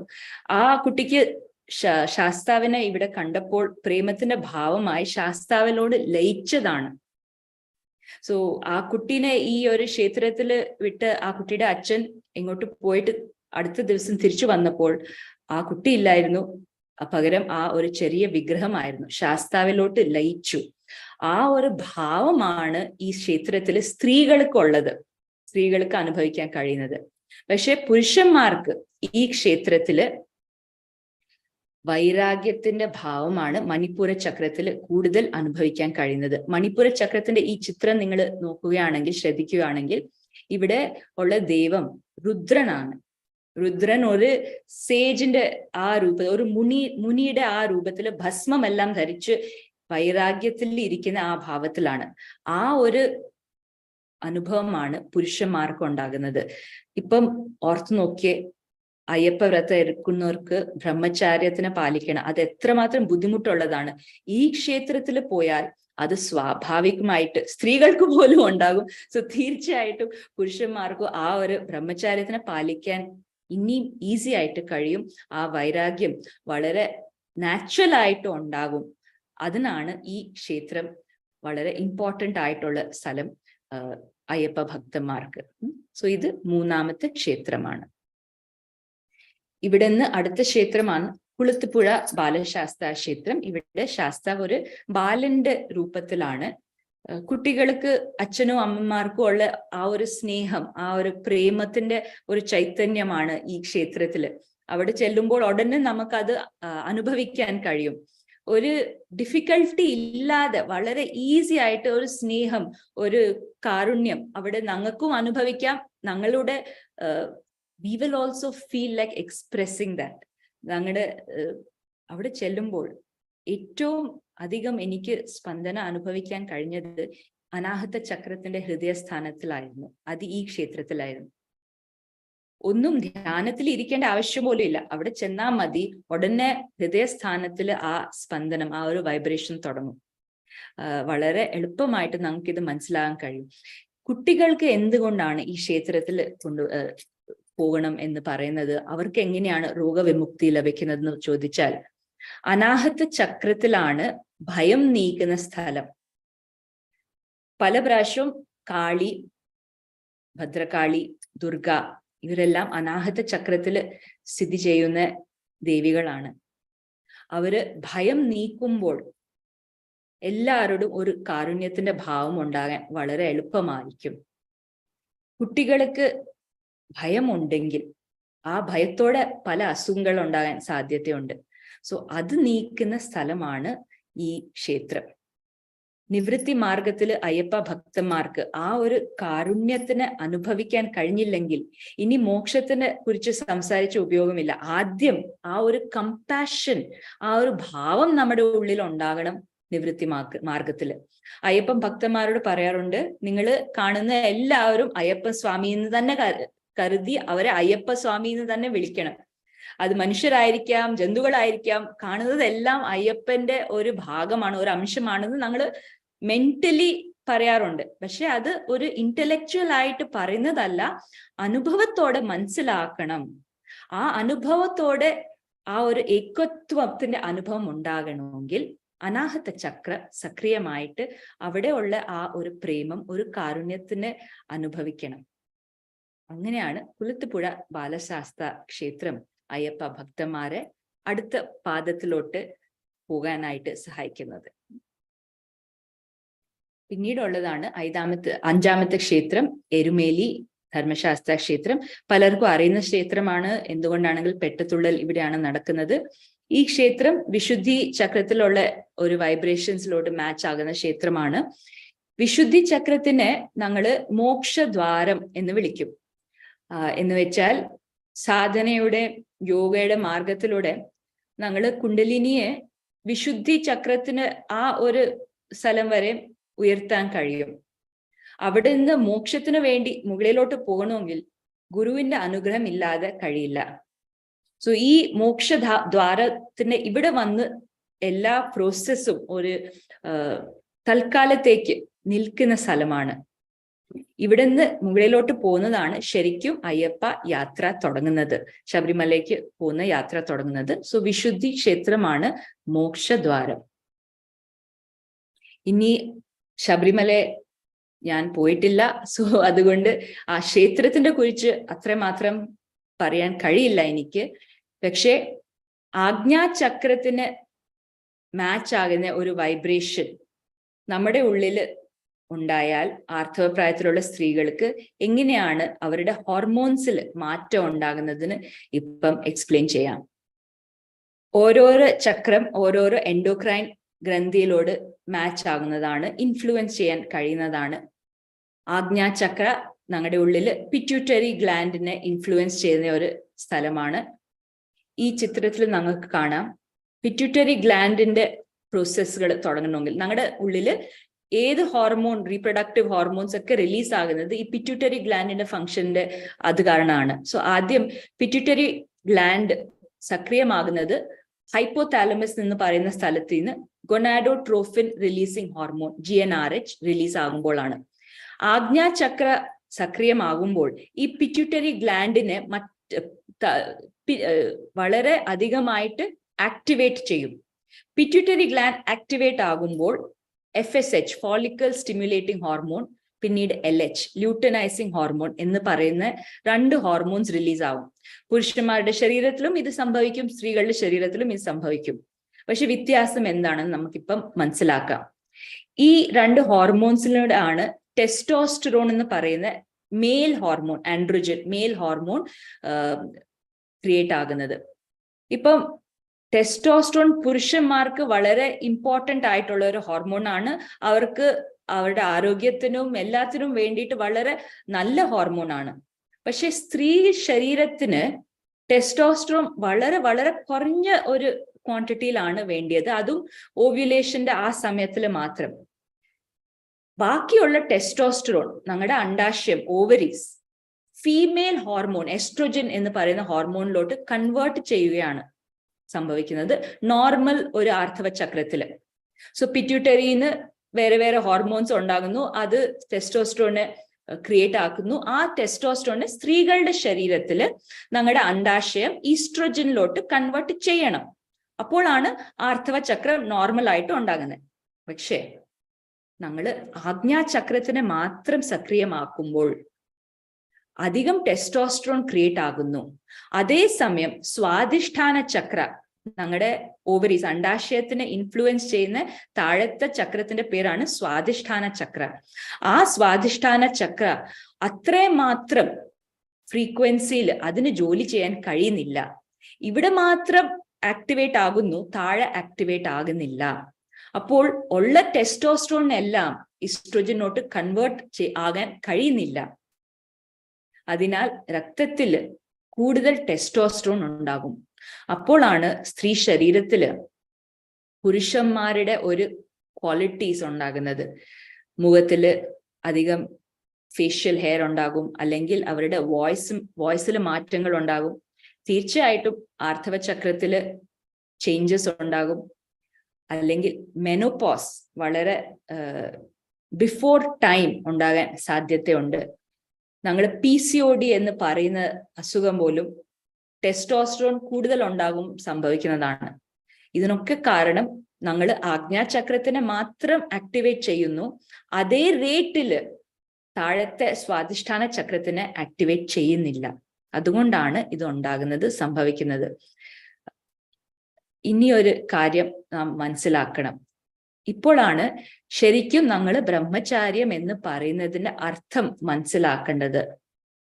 ബ്രഹ്മചാര്യത്തിൽ എന്താണ് സംഭവിക്കുന്നത്? ഞങ്ങൾ ഒരു വെസ്റ്റേൺ പെർസ്പെക്റ്റീവിലൂടെ മനസ്സിലാക്കുകയാണെങ്കിൽ അവർ പറയുന്നത് ലൈംഗിക സംഭോഗം ഉണ്ടാകാതെ ഇരിക്കുന്നത്, സെലിബസി, അത്ര മാത്രമാണ് അവരുടെ നോളജ്.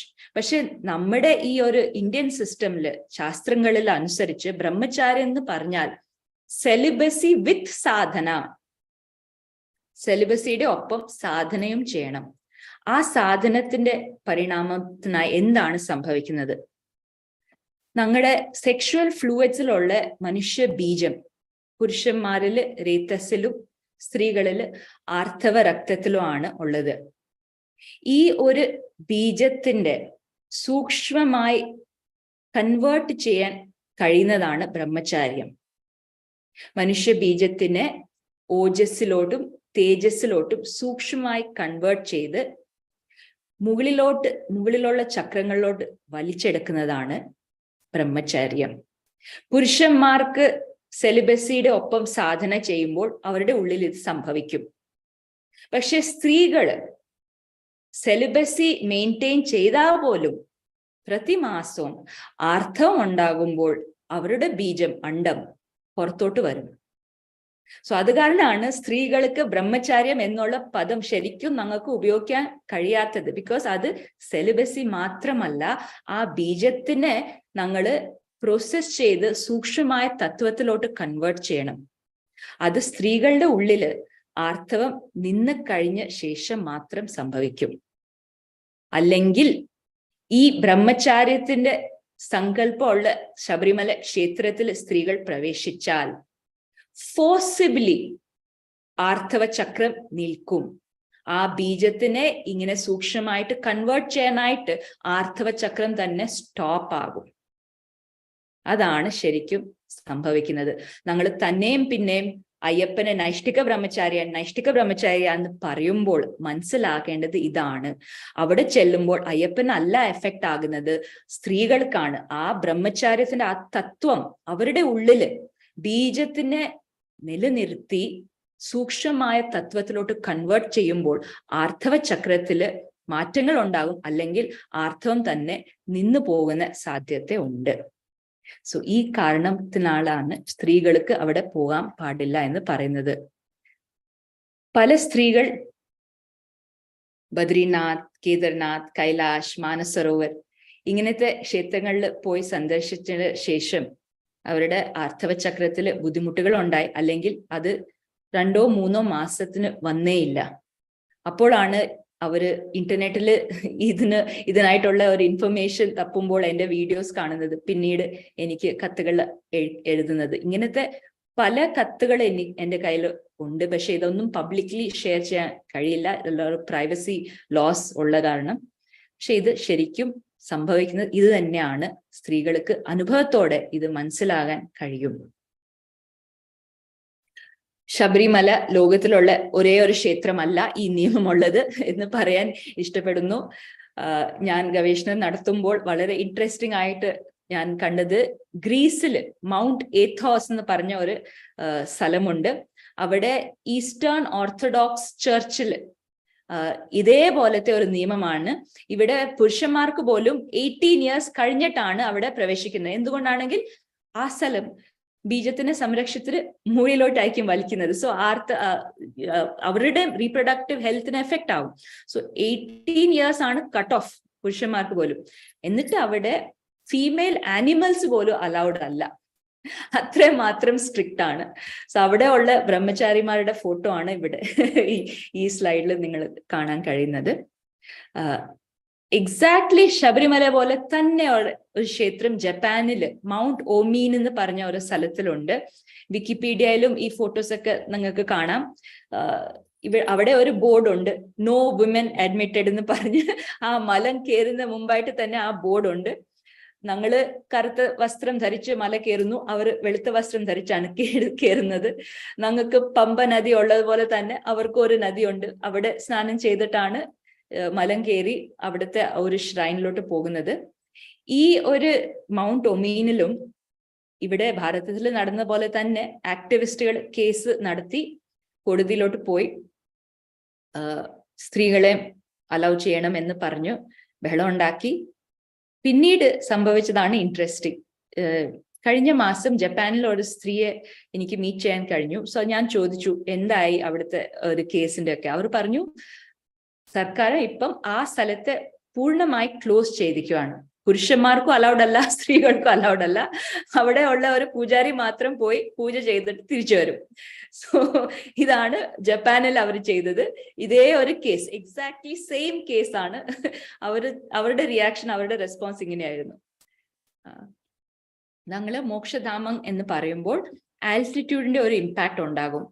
ഹൈ ആൽറ്റിറ്റ്യൂഡ് എന്ന് പറയുന്നത് 5000 ഫീറ്റിന്റെ കയ്യിലും ഉള്ള സ്ഥലങ്ങളാണ് ഹൈ ആൽറ്റിറ്റ്യൂഡ്. സോ അവിടെയാണ് കൂടുതൽ മോക്ഷധാമങ്ങൾ ഉള്ളത്. എന്തുകൊണ്ടാണെങ്കിൽ ആ ആൽറ്റിറ്റ്യൂഡ് ഹൈ ആകുമ്പോൾ നാച്ചുറൽ ആയിട്ട് പ്രാണശക്തി മുകളിലേക്ക് പോകാൻ കഴിയും, കുണ്ടലിനി ശക്തിയെ മുകളിലേക്ക് ഉയർത്താൻ കഴിയും. അത് കാരണമാണ് കൂടുതൽ മോക്ഷധാമങ്ങൾ ഈ ഒരു ഹൈറ്റിലുള്ള സ്ഥലത്തിലുള്ളത്. ഈ ഒരു ആൽറ്റിറ്റ്യൂഡ് എങ്ങനെയാണ് ഞങ്ങളുടെ പ്രത്യുൽപാദന ആരോഗ്യത്തിന് എഫക്ട് ചെയ്യുന്നതിന് എന്ന് കുറിച്ച് ഗവേഷണം നടത്തിയപ്പോൾ പല പേപ്പേഴ്സ് ഉണ്ട്. അതിലൊക്കെ കാണുന്നതും സ്ത്രീകളുടെ അനുഭവം എന്താണെന്ന് വെച്ചാൽ അവിടെ ചെല്ലുമ്പോൾ തന്നെ ആർത്തവ ചക്രത്തിൽ മാറ്റങ്ങൾ ഉണ്ടാകും, സഡൻ ആയിട്ട് തുടങ്ങും. ഒരു സ്ത്രീ പറഞ്ഞ അനുഭവമാണ് ജാഗേശ്വർ ധാം എന്ന് പറഞ്ഞ ശിവന്റെ ഒരു കേന്ദ്രമാണ്. അവിടെ ചെന്നപ്പോൾ ഉടനെ ആർത്തവ ചക്രം തുടങ്ങി. പ്രിപ്പയർ ആയിട്ട് വന്നില്ല, പൂജാരി വരൂ എന്ന് വിളിക്കുവാണ്. എന്താ ചെയ്യുന്നത്? പ്രവേശിച്ചു. അത് കഴിഞ്ഞിട്ട് ഒരു 90 ഡേയ്സിന് രക്തസ്രാവം നിന്നില്ല. കണ്ടിന്യൂസ് ആയിട്ട് 90 ഡേയ്സിന് ബ്ലീഡിങ് ഉണ്ടായി. എല്ലാ തരത്തിലുള്ള ഡോക്ടേഴ്സ് അടുത്ത് പോയി കാണിച്ചിട്ടും ഒരു പരിഹാരവും ഉണ്ടായില്ല. പിന്നീട് യൂട്രസ് റിമൂവ് ചെയ്യേണ്ടി വന്നു. ഇങ്ങനെ തന്നെ ഒരു 3-4 കേസുകൾ എനിക്ക് പേഴ്സണലായിട്ട് അറിയുന്നതായി ഉണ്ട്. സോ ഇങ്ങനത്തെ സ്ഥലത്തിലോട്ട് പോകുമ്പം സഡൻ ആയിട്ട് പീരിയഡ് തുടങ്ങാൻ സാധ്യതയുണ്ട്. ബോഡി ബാലൻസ് ചെയ്യാൻ ശ്രമിക്കുന്നതാണ്.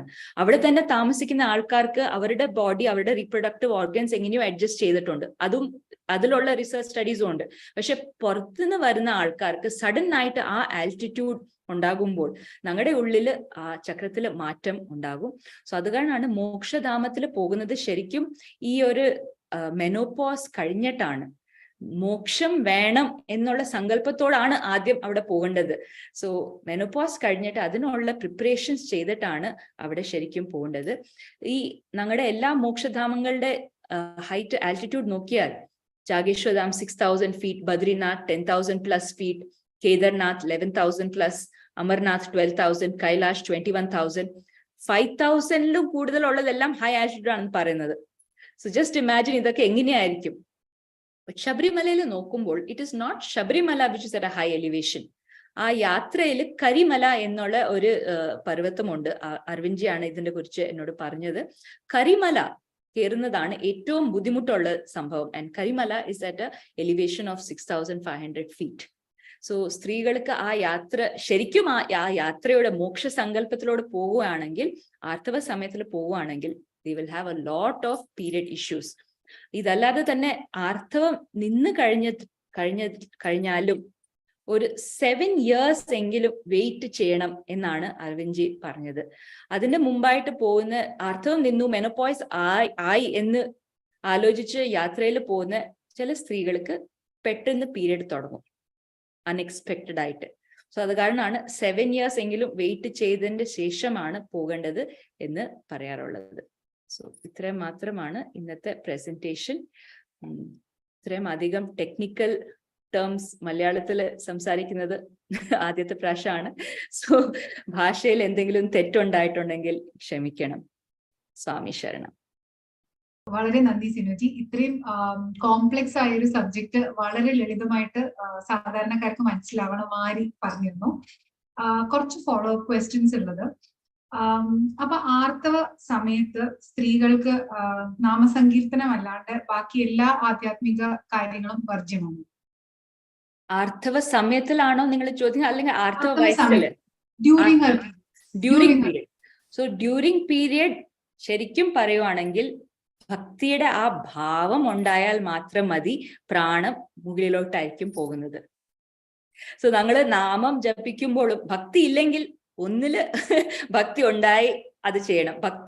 ഭക്തിയോടെ ചെയ്യുവാണെങ്കിൽ തീർച്ചയായിട്ടും ആ സ്ഥലത്തില് പ്രോബ്ലംസ് ഉണ്ടാകും, പ്രാണശക്തി മുകളിലോട്ട് പോകും. അത് കാരണമാണ് അത് ചെയ്യാൻ പാടില്ല.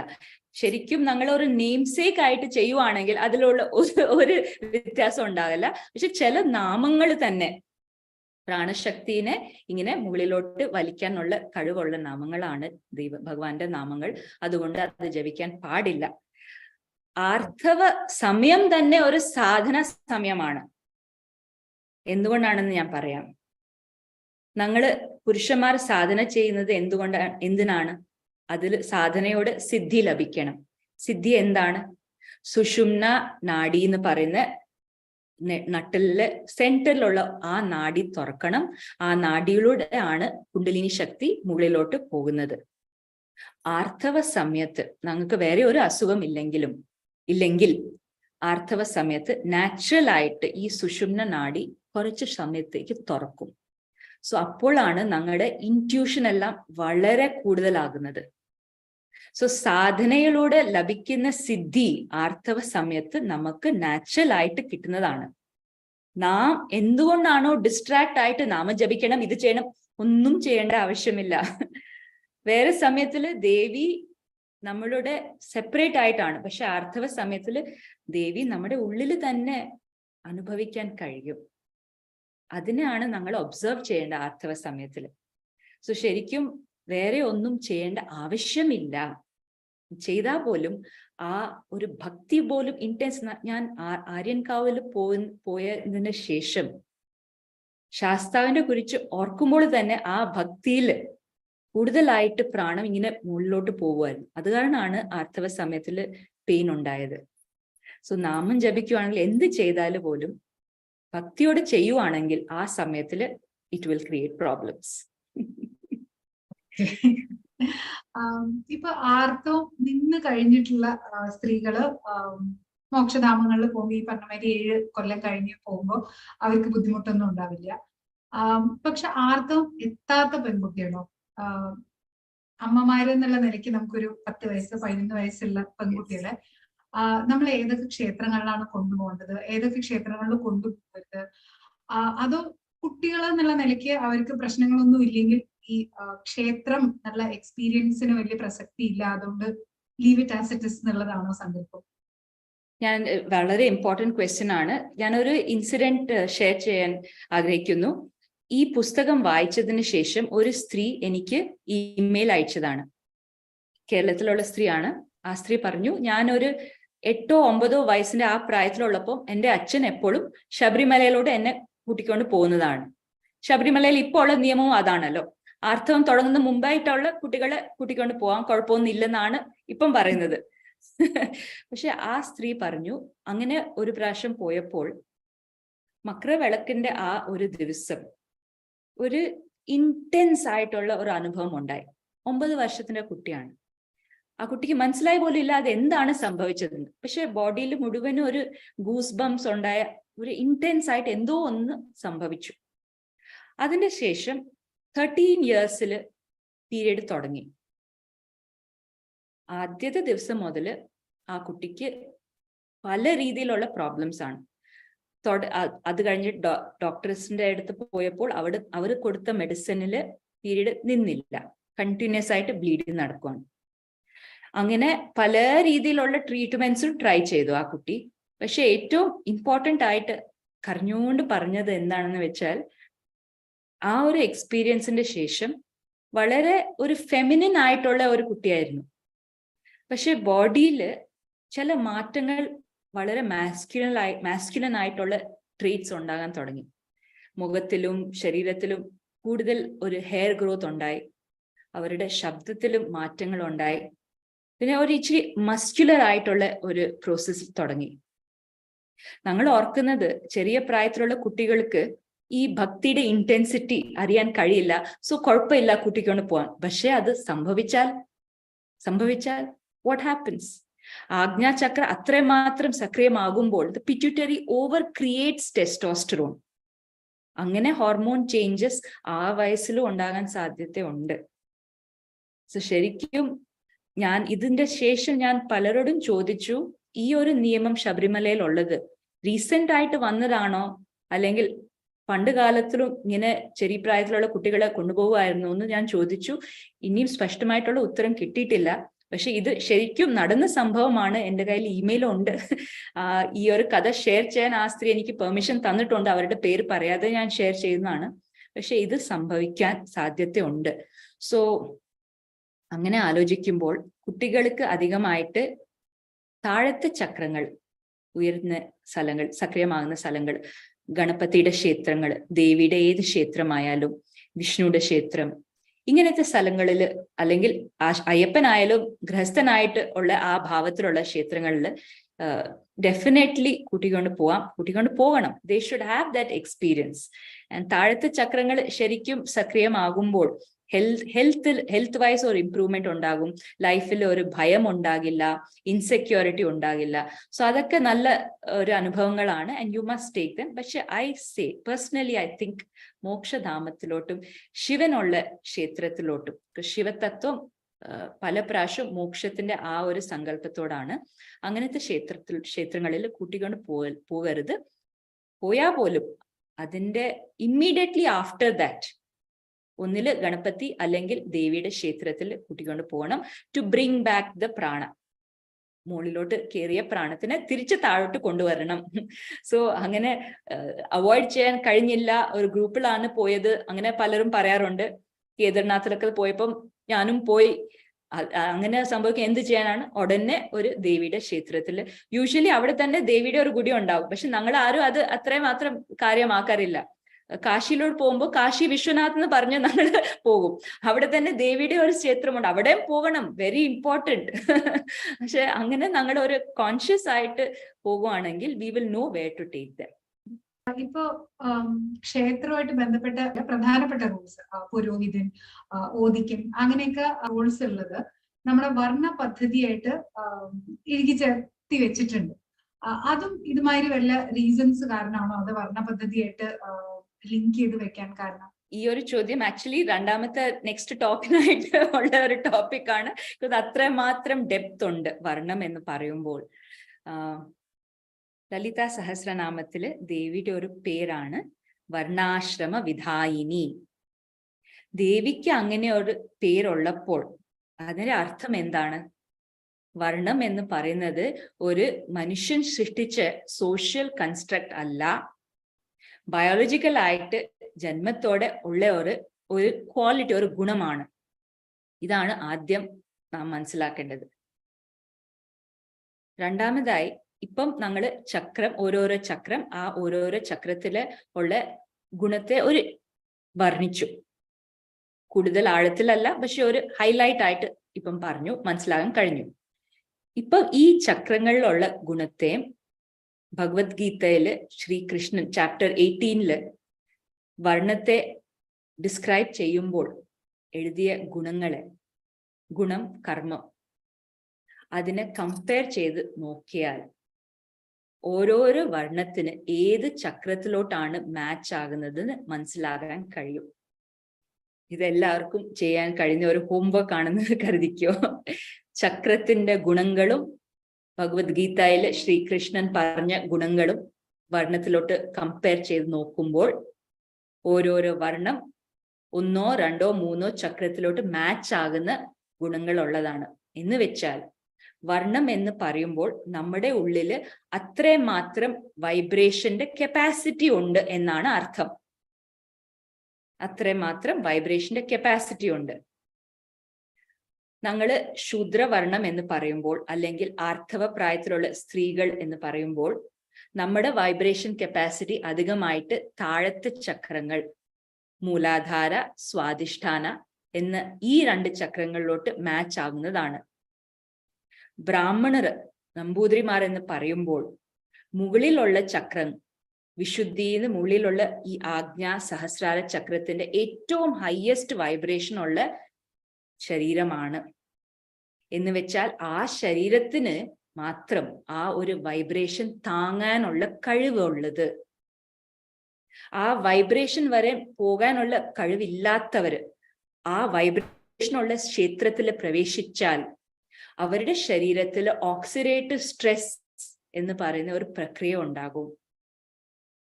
എന്ന് വെച്ചാൽ ഒന്നില് വളരെ പെട്ടെന്ന് ദേഹം വിട്ടു പോകും. ഹയസ്റ്റ് വൈബ്രേഷൻ എന്ന് പറയുമ്പോൾ എന്താണ്? കുണ്ടലിനിയെ ഉയർത്തി പ്രാണശക്തിനെ മുകളിലോട്ട് ഇങ്ങനെ വലിക്കുന്നത്. അതിനെ കൺട്രോൾ ചെയ്യാൻ കഴിയണോ എന്നാണെങ്കിൽ ഒരു ബ്രാഹ്മണന്റെ ശരീരത്തിന് മാത്രം അതിനെ കൺട്രോൾ ചെയ്യാൻ കഴിയും. അല്ലെങ്കിൽ ആ പ്രോസസ്സിനെ കൺട്രോൾ ചെയ്യാതെ വളരെ പെട്ടെന്ന് ഇവിടുന്ന് ശരീരം ദേഹം വിടാൻ സാധ്യമാകും. That is the first thing. അല്ലെങ്കിൽ ഓക്സിഡേറ്റീവ് സ്ട്രെസ് കൊണ്ട് ഉണ്ടാകുന്ന DNA ലെവലിൽ മ്യൂട്ടേഷൻ ആയിരിക്കാം, ക്യാൻസർ എന്ന് പറയുന്ന രോഗങ്ങളായിരിക്കാം, ഇതെല്ലാം സംഭവിക്കാൻ സാധ്യതയുണ്ട്. ഇറ്റ് ഈസ് ആക്ച്വലി എൻ്റെ അടുത്ത പുസ്തകത്തിന്റെ ഒരു ടോപ്പിക്കാണ്. വളരെ ആഴത്തിൽ മനസ്സിലാകേണ്ട ആവശ്യമുണ്ട്. പക്ഷെ പറയാൻ ഞാൻ ഇഷ്ടപ്പെടുന്നത് ഇത്ര മാത്രമാണ്. ബിക്കോസ് ഈ ഒരു ശബരിമല കേസിൽ തന്നെ ഞങ്ങൾ ശരിക്കും മനസ്സിലാകാത്ത കാരണം, മനസ്സിലായെങ്കിലും ഈ ഒരു ഡീറ്റെയിലിന് ഞങ്ങൾ സംസാരിക്കാത്ത കാരണം, അടുത്ത കേസ് എന്താണ്? ശബരിമലയിൽ എല്ലാവരും നമ്പൂതിരി ആകാനുള്ള ഒരു പെർമിഷൻ തന്ത്രി ആകാനും അവിടെ പൂജ ചെയ്യാനും അനുമതി കൊടുക്കണം എന്നാണ്. കേരളത്തിലും തമിഴ്നാട്ടിലും ഓൾറെഡി ഒരു പുതിയ നിയമം വന്നിട്ടുണ്ട്. മേൽശാന്തി പദവി എല്ലാവർക്കും കൊടുക്കാനുള്ള ഒരു ട്രെയിനിങ് ഉണ്ടാകണം, ഈക്വാലിറ്റി എന്ന് പറഞ്ഞിട്ട്. പക്ഷെ ഞങ്ങൾക്ക് മനസ്സിലാകാത്തത്, അങ്ങനെ ആ ഒരു വൈബ്രേഷനെ താങ്ങാൻ കഴിവില്ലാത്ത ഒരു ശരീരമാണെങ്കിൽ അവർക്കാണ് ബുദ്ധിമുട്ടുണ്ടാകുന്നത്. ആ ക്ഷേത്രത്തിൽ സംഭവിക്കുന്നത് എന്തായാലും ഞങ്ങൾ തിരിച്ചും പ്രാണപ്രതിഷ്ഠ ചെയ്തോ എന്തൊക്കെയോ ചെയ്തിട്ട് ആ ചൈതന്യത്തിനെ തിരിച്ച് അവിടെ വെക്കാൻ കഴിയും. പക്ഷെ നമ്മുടെ ഉള്ളില് മാറ്റങ്ങൾ ഉണ്ടാകുമ്പോൾ അത് പലപ്പോഴും ഇറിവേഴ്സിബിൾ ആണ്. സോ ഇത് മനസ്സിലാക്കണം. ഞങ്ങള് ബ്രാഹ്മണർ എന്ന് പറയുമ്പോൾ എന്താണ് ആ ഒരു ഉയർന്ന വൈബ്രേഷനെ താങ്ങാൻ കഴിവുള്ള ഒരു ശരീരം. അവർക്കാണ് ഈ ചില പ്രോസസ്സ് ചെയ്യാൻ കഴിയുന്നത്. മറ്റുള്ളവർ പ്രയത്നിച്ചാൽ അവർക്കാണ് പ്രശ്നങ്ങൾ ഉണ്ടാകുന്നത്. ഇത് ബയോളജിക്കൽ ആയിട്ട് വർണ്ണത്തിനെ ഞങ്ങൾക്ക് മനസ്സിലാക്കണം. മനസ്സിലാകുന്ന കുറെ പേർ ഉണ്ടെന്നാണ് ഞാൻ ആലോചിക്കുന്നത്. പക്ഷെ ഇതൊക്കെ ഒരു എന്താ പറയുന്ന കോൺട്രവേഴ്ഷ്യൽ ടോപ്പിക്സ് ആയതിനാൽ കൂടുതൽ പേര് ഈ ഒരു ആംഗിളിൽ സംസാരിക്കാറില്ല. ഇപ്പൊ നെക്സ്റ്റ് ക്വസ്റ്റ്യൻ ആക്ച്വലി കുറച്ച് പേഴ്സണലും കൂടിയാണ്. നമ്മുടെ ജനറേഷൻ അറിവില്ലായ്മ കൊണ്ട് ഫൈറ്റ് ഫോർ ഈക്വാലിറ്റി എന്നുള്ള പേരിലൊക്കെ കുറെ പ്രാവശ്യം പോവാൻ പാടാത്ത ക്ഷേത്രങ്ങളിൽ പോയിട്ടുണ്ടാവാം, ചെല്ലാൻ പാടാത്ത സമയത്ത് ചെല്ലാൻ പാടാത്തത് ചെല്ലിയിട്ടുണ്ടാവാം. അതൊക്കെ കഴിഞ്ഞിട്ട് ഒരു ലേറ്റ് 30s അനുഭവം കൊണ്ട് മനസ്സിലാക്കിയിട്ടുണ്ടാവും ഇതിന്റെ കുറെ പ്രത്യാഘാതങ്ങൾ. You begin to see the ill effects at some point. അങ്ങനെ ആ ആർത്തവ പ്രശ്നങ്ങൾ തുടങ്ങിയതിനു ശേഷം ഇതിന് വല്ല പ്രതിവിധി ഉണ്ടോ? ആദ്യം ഞാൻ first of all thank you Divyaji. ഈ ഒരു ചോദ്യം പല സ്ത്രീകളുടെ മനസ്സിലുള്ളതാണ്.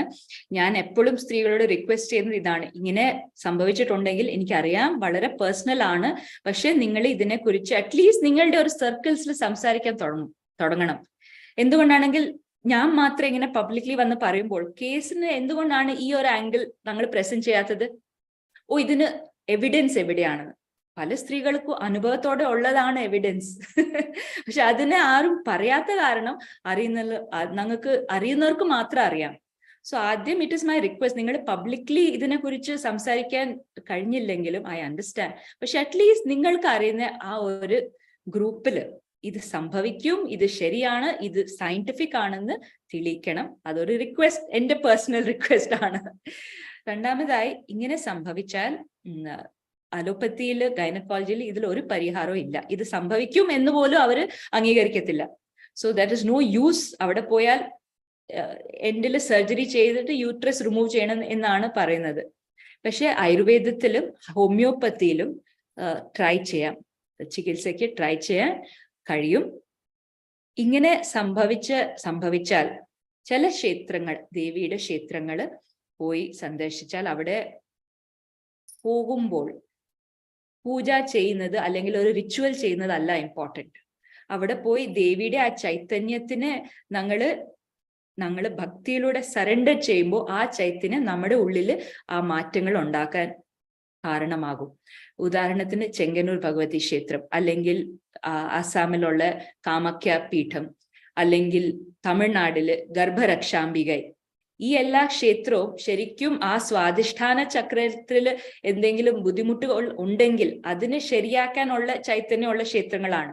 സോ ഇവിടെ ചെല്ലുമ്പോൾ സ്ത്രീകൾക്ക് ഇറ്റ് ഇസ് ഹൈലി ലൈക്ലി അവരുടെ പ്രശ്നങ്ങൾ ഒരു പരിഹാരം ഉണ്ടാകാൻ കഴിയും. പക്ഷെ ആർത്തവ സമയത്തിൽ പോകാൻ പാടില്ല. ആർത്തവ നടന്നുകൊണ്ടിരിക്കുമ്പം പോയാൽ it will just you have heavy bleeding. ആർത്തവ ബ്ലീഡിങ് നിന്ന് കഴിഞ്ഞതിന്റെ ശേഷം അവിടെ പോയാൽ there will be some relief. അതുപോലെ തന്നെ ഞങ്ങളുടെ ദേശീ ഗോമാതയുടെ ഒരു ചൈതന്യം ഫെർട്ടിലിറ്റിയുടെ ആ ഒരു ചൈതന്യത്തിനോട്ട് മാച്ച് ആകുന്നതാണ്. സ്വാധിഷ്ഠാന ചക്രത്തിന് വളരെ ഇമ്പോർട്ടൻ്റ് ആയിട്ടുള്ള ഒരു ഗോമാത പൂജയാണ്. സോ ഇങ്ങനെ ഉള്ളത് ഞങ്ങളുടെ ജെർസി പശുവിന്റെ അല്ല, പക്ഷേ ഒരു ദേശി പശുവിന്റെ പ്രദക്ഷിണ ചെയ്താൽ, ഒരു ഗോസേവ എന്നും ചെയ്യുവാണെങ്കിൽ സ്വാധിഷ്ഠാന ചക്രത്തിന് വേണ്ടിയിട്ടുള്ള ആ ഊർജം ഉണ്ടാകും. ആ സ്ഥലത്തിന് വേണ്ടിയിട്ടുള്ള പ്രാണശക്തി സക്രിയമായിട്ട് അവിടത്തെ അസുഖങ്ങൾ മാറാൻ സാധ്യതയുണ്ട്. ഇതും പല സ്ത്രീകൾ അനുഭവത്തോടെ തിരിച്ചറിയാൻ കഴിഞ്ഞിട്ട് അങ്ങനെയാണ് എനിക്ക് പോലും ഇത് മനസ്സിലാകുന്നത്. ഒരു അവസാനത്തെ ക്വസ്റ്റ്യൻ ഉള്ളത്, കുലദേവതാ സങ്കല്പത്തിനെ കുറിച്ചും കൂടെ ഒന്ന് എക്സ്പ്ലെയിൻ ചെയ്ത് നന്നായി. 2-3 അനുഭവങ്ങൾ ഉണ്ടായി കുലദേവതയോട്. അപ്പോഴാണ് എനിക്കിത് എന്തോ ഒരു ഡിഫറെന്റ് ആയിട്ടുള്ള കോൺസെപ്റ്റ് ആണെന്ന് മനസ്സിലായത്. പിന്നീട് എൻ്റെ ഗുരുവിനോട് ചോദിച്ചു, കുലദേവത എന്ന് പറഞ്ഞാൽ ശരിക്കും എന്താണെന്ന്. സോ എൻ്റെ ഗുരു പറഞ്ഞ ഒരു ഉത്തരമാണ് ഞാൻ ഇന്ന് ഷെയർ ചെയ്യാൻ ആഗ്രഹിക്കുന്നത്. ഒരു കുലത്തില് ജന്മം ഉണ്ടായത് എന്ന് അർത്ഥമാകുമ്പോൾ അവിടെ ഒരു ജനറ്റിക് ക്വാളിറ്റിയിൽ സിമിലാരിറ്റി ഉണ്ട്. ആ കുലത്തിലുള്ള എല്ലാവർക്കും ഒരു ജനറ്റിക് ക്വാളിറ്റിയിൽ സിമിലാരിറ്റി ഉണ്ട്. ആ ജനറ്റിക് ക്വാളിറ്റിയുടെ വൈബ്രേഷൻ മാച്ച് ആകുന്നത് കുലദേവതയോടാണ്. സോ ഏത് വലിയ ക്ഷേത്രത്തിൽ പോയാലും കുലദേവതയാണ് ഞങ്ങളുടെ സ്റ്റാർട്ടിങ് പോയിന്റ്. എന്തെങ്കിലും അസുഖം ഉണ്ടെങ്കിൽ അല്ലെങ്കിൽ സാധന മാർഗത്തിൽ തുടങ്ങുവാണെങ്കിലും പോലും ആദ്യം കുലദേവന്റെയോ കുലദേവിയുടെയോ മന്ത്രമാണ് ജപിക്കേണ്ടത്. അതുകൊണ്ട് കുലദേവതാണ് ഞങ്ങളുടെ എല്ലാവർക്കും. ഒരു ഹിന്ദു ഫാമിലിയിൽ ജന്മം ഉണ്ടായെന്ന് പറഞ്ഞാൽ നിങ്ങൾക്ക് ഏറ്റവും വലിയ അഡ്വാൻറ്റേജ് അത് തന്നെയാണ്. കുലദേവൻ ആരാണെന്ന് നിങ്ങൾക്ക് അറിയാം. കുലദേവിയുടെ അനുഗ്രഹം നിങ്ങൾക്ക് ഉണ്ടാകും. 2-3 പ്രാവശ്യം ആൾക്കാർ വന്ന് പറഞ്ഞ അനുഭവങ്ങളാണ്. വലിയ വലിയ ക്ഷേത്രത്തിൽ ദർശനത്തിനായി പോയി, കാമാഖ്യ പീഠത്തിൽ പോയി, കഞ്ചി കാമാക്ഷിയിൽ പോയി, പക്ഷെ എന്നാലും എനിക്കൊരു സാറ്റിസ്ഫാക്ഷൻ ഉണ്ടായില്ല. പിന്നീട് കുലദേവിയുടെ കണ്ടപ്പോഴാണ് എവിടെയും ഉണ്ടാകാത്ത ആ ഒരു അനുഭവം ഉണ്ടായി, ആ ഒരു സാറ്റിസ്ഫാക്ഷൻ ഉണ്ടായി. എന്തുകൊണ്ടാണെങ്കിൽ ഞങ്ങളുടെ ജീൻസിലോട് എക്സാക്ട്ലി മാച്ച് ആകുന്ന ഒരു വൈബ്രേഷൻ ആണ്. സോ ഞങ്ങൾ തുടങ്ങുന്നത് കുലദേവി അല്ലെങ്കിൽ കുലദേവന്റെ ആ ക്ഷേത്രത്തിന് ആയിരിക്കണം. കുലദേവി അല്ലെങ്കിൽ കുലദേവത്തിനുള്ള ഓരോരോ ഗുണങ്ങൾ ഞങ്ങളുടെ പേഴ്സണാലിറ്റിയിലും ഞങ്ങളുടെ ജോലിയിലും ഞങ്ങളുടെ ജീവിതത്തിലും കാണാൻ കഴിയും. ആ ഗുണത്തിന് മാക്സിമം ആക്കാനുള്ള ഒരു പ്രോസസ്സാണ് ഈ ഒരു ജന്മം. സോ അതിന് സഹായിക്കുന്ന വൈബ്രേഷൻ ആണ് കുലദേവിയുടെ അല്ലെങ്കിൽ കുലദേവന്റെ. സോ ആദ്യം പോകേണ്ട ക്ഷേത്രമാണ് കുലദേവന്റെ. ആദ്യം ജപിക്കേണ്ട മന്ത്രമാണ് കുലദേവിയുടെ. സോ അതാണ് ഹിന്ദുസിനുള്ള ഒരു ഏറ്റവും വലിയ advantage. So please make the most of it. നമസ്തേ സിനുജി. നമസ്തേ സിനുജി, എനിക്ക് ഒരു ബേസിക് ആയ ക്വസ്റ്റ്യൻ ആണ് ആക്ച്വലി ചോദിക്കാനുള്ളത്. ഈ ഷഡ്ചക്ര ക്ഷേത്രങ്ങളെ കുറിച്ച് പറഞ്ഞല്ലോ, അവിടെ നിന്നുണ്ടായ എക്സ്പീരിയൻസുകളെ കുറിച്ചും. അപ്പോ നമുക്കിപ്പോ ആ എക്സ്പീരിയൻസസ് ഉണ്ടാവുന്നത് നമുക്ക് വിശ്വാസവും അതിന്റെ കൂടെ ജ്ഞാനവും ഭക്തിയും എല്ലാം ഉള്ള ഒരാൾക്ക് മാത്രമാണോ എക്സ്പീരിയൻസസ് ഉണ്ടാവണേ? അതോ ജസ്റ്റ് ഒരു ദർശിക്കുന്നത് കൊണ്ട് മാത്രം, ആ ക്ഷേത്ര ദർശനം നടത്തുന്നത് കൊണ്ട് മാത്രം ആ എക്സ്പീരിയൻസസ് കിട്ടും ഒരാൾക്ക്? അതായത് ഇപ്പൊ പലരും ഇപ്പൊ നമുക്ക് എന്താ പറയാ ബഹളമുണ്ടാക്കി കയറിയ ആൾക്കാരുണ്ടല്ലോ ശബരിമലയില്, അവർക്കൊന്നുകൊണ്ടും ഈ എക്സ്പീരിയൻസസ് ഉണ്ടാവാഞ്ഞതാണോ? അതെന്താ അതിന്റെ പുറകിലത്തെ കാര്യം എന്നുള്ളതൊരു സംശയമാണ്. It's a very nice question Soumyaji. ആദ്യം ഞാൻ പറയാൻ ഇഷ്ടപ്പെടുന്നത്, ഇങ്ങനെ ബഹളം ഉണ്ടാക്കി കയറിയ സ്ത്രീകൾക്ക് തീർച്ചയായിട്ടും അവരുടെ ആർത്തവ ചക്രത്തില് ബുദ്ധിമുട്ടുകൾ ഉണ്ടായിട്ടുണ്ട്. ഞങ്ങൾ ഗൈനക്കോളജി റിപ്പോർട്ട് നോക്കേണ്ട ആവശ്യമില്ല, അവരുടെ ബിഹേവിയർ കണ്ടാൽ തന്നെ മനസ്സിലാകാൻ കഴിയും. എന്തുകൊണ്ടാണെങ്കിൽ മെൻസ്ട്രൽ ഹെൽത്ത് മെന്റൽ ഹെൽത്തിലോട്ട് വളരെ അധികം കണക്റ്റഡ് ആയിട്ടുള്ളതാണ്. ഒരു സ്ത്രീ വളരെ അഗ്രസീവ് ആയിട്ട് ബിഹേവ് ചെയ്യുമ്പോൾ, അവരുടെ ശബ്ദത്തിൽ മാറ്റം ഉണ്ടാകുമ്പോൾ, മാനസിക സ്ഥിതി ശരിയല്ല എന്ന് കാണുന്നവർക്ക് എല്ലാവർക്കും മനസ്സിലാകാലോ. അതിന്റെ കാരണം എന്താണെന്ന് വെച്ചാൽ ആർത്തവ ചക്രത്തിൽ മാറ്റങ്ങൾ ഉണ്ടായിട്ടുണ്ട്, ബുദ്ധിമുട്ടുകൾ തീർച്ചയായിട്ടും ഉണ്ടായിട്ടുണ്ട്. സ്ത്രീ എന്ന നിലയിൽ വേറെ സ്ത്രീകളുടെ കുറിച്ച് അങ്ങനെ പറയാൻ പാടില്ല, പക്ഷെ ചോദിച്ച കാരണത്തിന് ഞാൻ പറയുന്നുണ്ട്. അനുഭവിക്കാൻ കഴിഞ്ഞാലും കഴിഞ്ഞില്ലെങ്കിലും ഓരോരോ ക്ഷേത്രത്തിൽ ചൈതന്യം തീർച്ചയായിട്ടും ഞങ്ങളെ ശരീരത്തെ ബാധിക്കും. ഞങ്ങള് എത്രമാത്രം സാധന ചെയ്തിട്ടുണ്ടോ, ഗുരുവിന്റെ അനുഗ്രഹം ഉണ്ടെങ്കിൽ ആ സമയത്തിൽ തന്നെ നമുക്ക് അനുഭവിക്കാൻ കഴിയും. അതാണ് വ്യത്യാസം. നിങ്ങൾ ചോദിച്ച പ്രശ്നത്തിന് ഉത്തരം അതാണ്. ഞാൻ അനുഭവിച്ചത് അതാണ്. ഞാൻ ആദ്യം തന്നെ പറഞ്ഞത്, എനിക്ക് ഈ വിഷയത്തിൽ മനസ്സിലാകാൻ കഴിഞ്ഞത് മുഴുവനും ഗുരുവിന്റെ അനുഗ്രഹത്തിന്റെ കാരണം മാത്രമാണ്. അതുണ്ടെങ്കിൽ മാത്രം ഇതെല്ലാം ഉടനെ സൂക്ഷ്മ ശരീരത്തെ അനുഭവിക്കണം എന്നാണെങ്കിൽ ഗുരുവിന്റെ അനുഗ്രഹം ഉണ്ടാകണം. അല്ലെങ്കിലും ശകല ദിവസങ്ങളുടെ ശേഷം ആ ഉണ്ടായ പ്രോസസ്സിന്റെ ഒരു മാനിഫെസ്റ്റേഷൻ നമുക്ക് എല്ലാവർക്കും അനുഭവിക്കാൻ കഴിയും. സോ ചെങ്ങന്നൂർ ക്ഷേത്രത്തിൽ പോകുമ്പോൾ ആർത്തവ പ്രശ്നം ഉണ്ടെങ്കിൽ അടുത്ത മാസം ആർത്തവം ഉണ്ടാകുമ്പോൾ യു വിൽ സി വളരെ സ്മൂത്ത് സൈക്കിൾ ആയിരിക്കും. അത് നിങ്ങളുടെ അനുഭവമാണ്. പക്ഷെ ഇച്ചിരി കൂടെ സെൻസിറ്റീവ് ആണെങ്കിൽ അവിടെ നിൽക്കുമ്പോൾ തന്നെ നിങ്ങൾക്ക് താഴത്തെ ആ ഒരു സ്ഥലത്തിൽ സ്പന്ദനമുണ്ടായ അനുഭവം ഉണ്ടാകും. So it is just A question of ഉടനെ അനുഭവം ഉണ്ടാവും അല്ലെങ്കിൽ ഇച്ചിരി സമയശേഷം, അത്ര മാത്രമുള്ള ഡിഫറൻസ്. പക്ഷെ അനുഭവം എല്ലാവർക്കും ഉണ്ടാവും. ആ അനുഭവത്തിൽ തിരിച്ചറിയാൻ കഴിയണമെങ്കിൽ നമ്മൾ ഇച്ചിരി സട്ടിൽ ആകണം. എന്നാലാണ് കണക്ഷൻസ് മനസ്സിലാകാൻ കഴിയുന്നത്. അല്ലെങ്കിൽ ഒന്നും പറ്റിയില്ല എന്ന് പറഞ്ഞ് അറ്റ് ദി എൻഡ് എന്തെങ്കിലും വലിയതായിട്ട് സംഭവിക്കും. ഞാൻ ഋതുവിദ്യ എന്ന് പറഞ്ഞ പുസ്തകം എഴുതിയപ്പോൾ ചില സ്ത്രീകളുടെ ടെസ്റ്റിമോണിയൽ അങ്ങനെയായിരുന്നു. ഇതെല്ലാം അന്ധവിശ്വാസമാണ് എന്ന് കരുതി ആർത്തവ സമയത്തില് ഞാൻ അമ്പലത്തിൽ പോയി പൂജ ചെയ്തു, ദീപം കത്തിച്ചു, എല്ലാം ചെയ്തു. ഒന്നും ഉണ്ടായില്ല. ഉണ്ടാകുന്നുണ്ട്, പക്ഷെ അവർക്ക് അനുഭവിക്കാൻ കഴിയുന്നില്ലുള്ളൂ.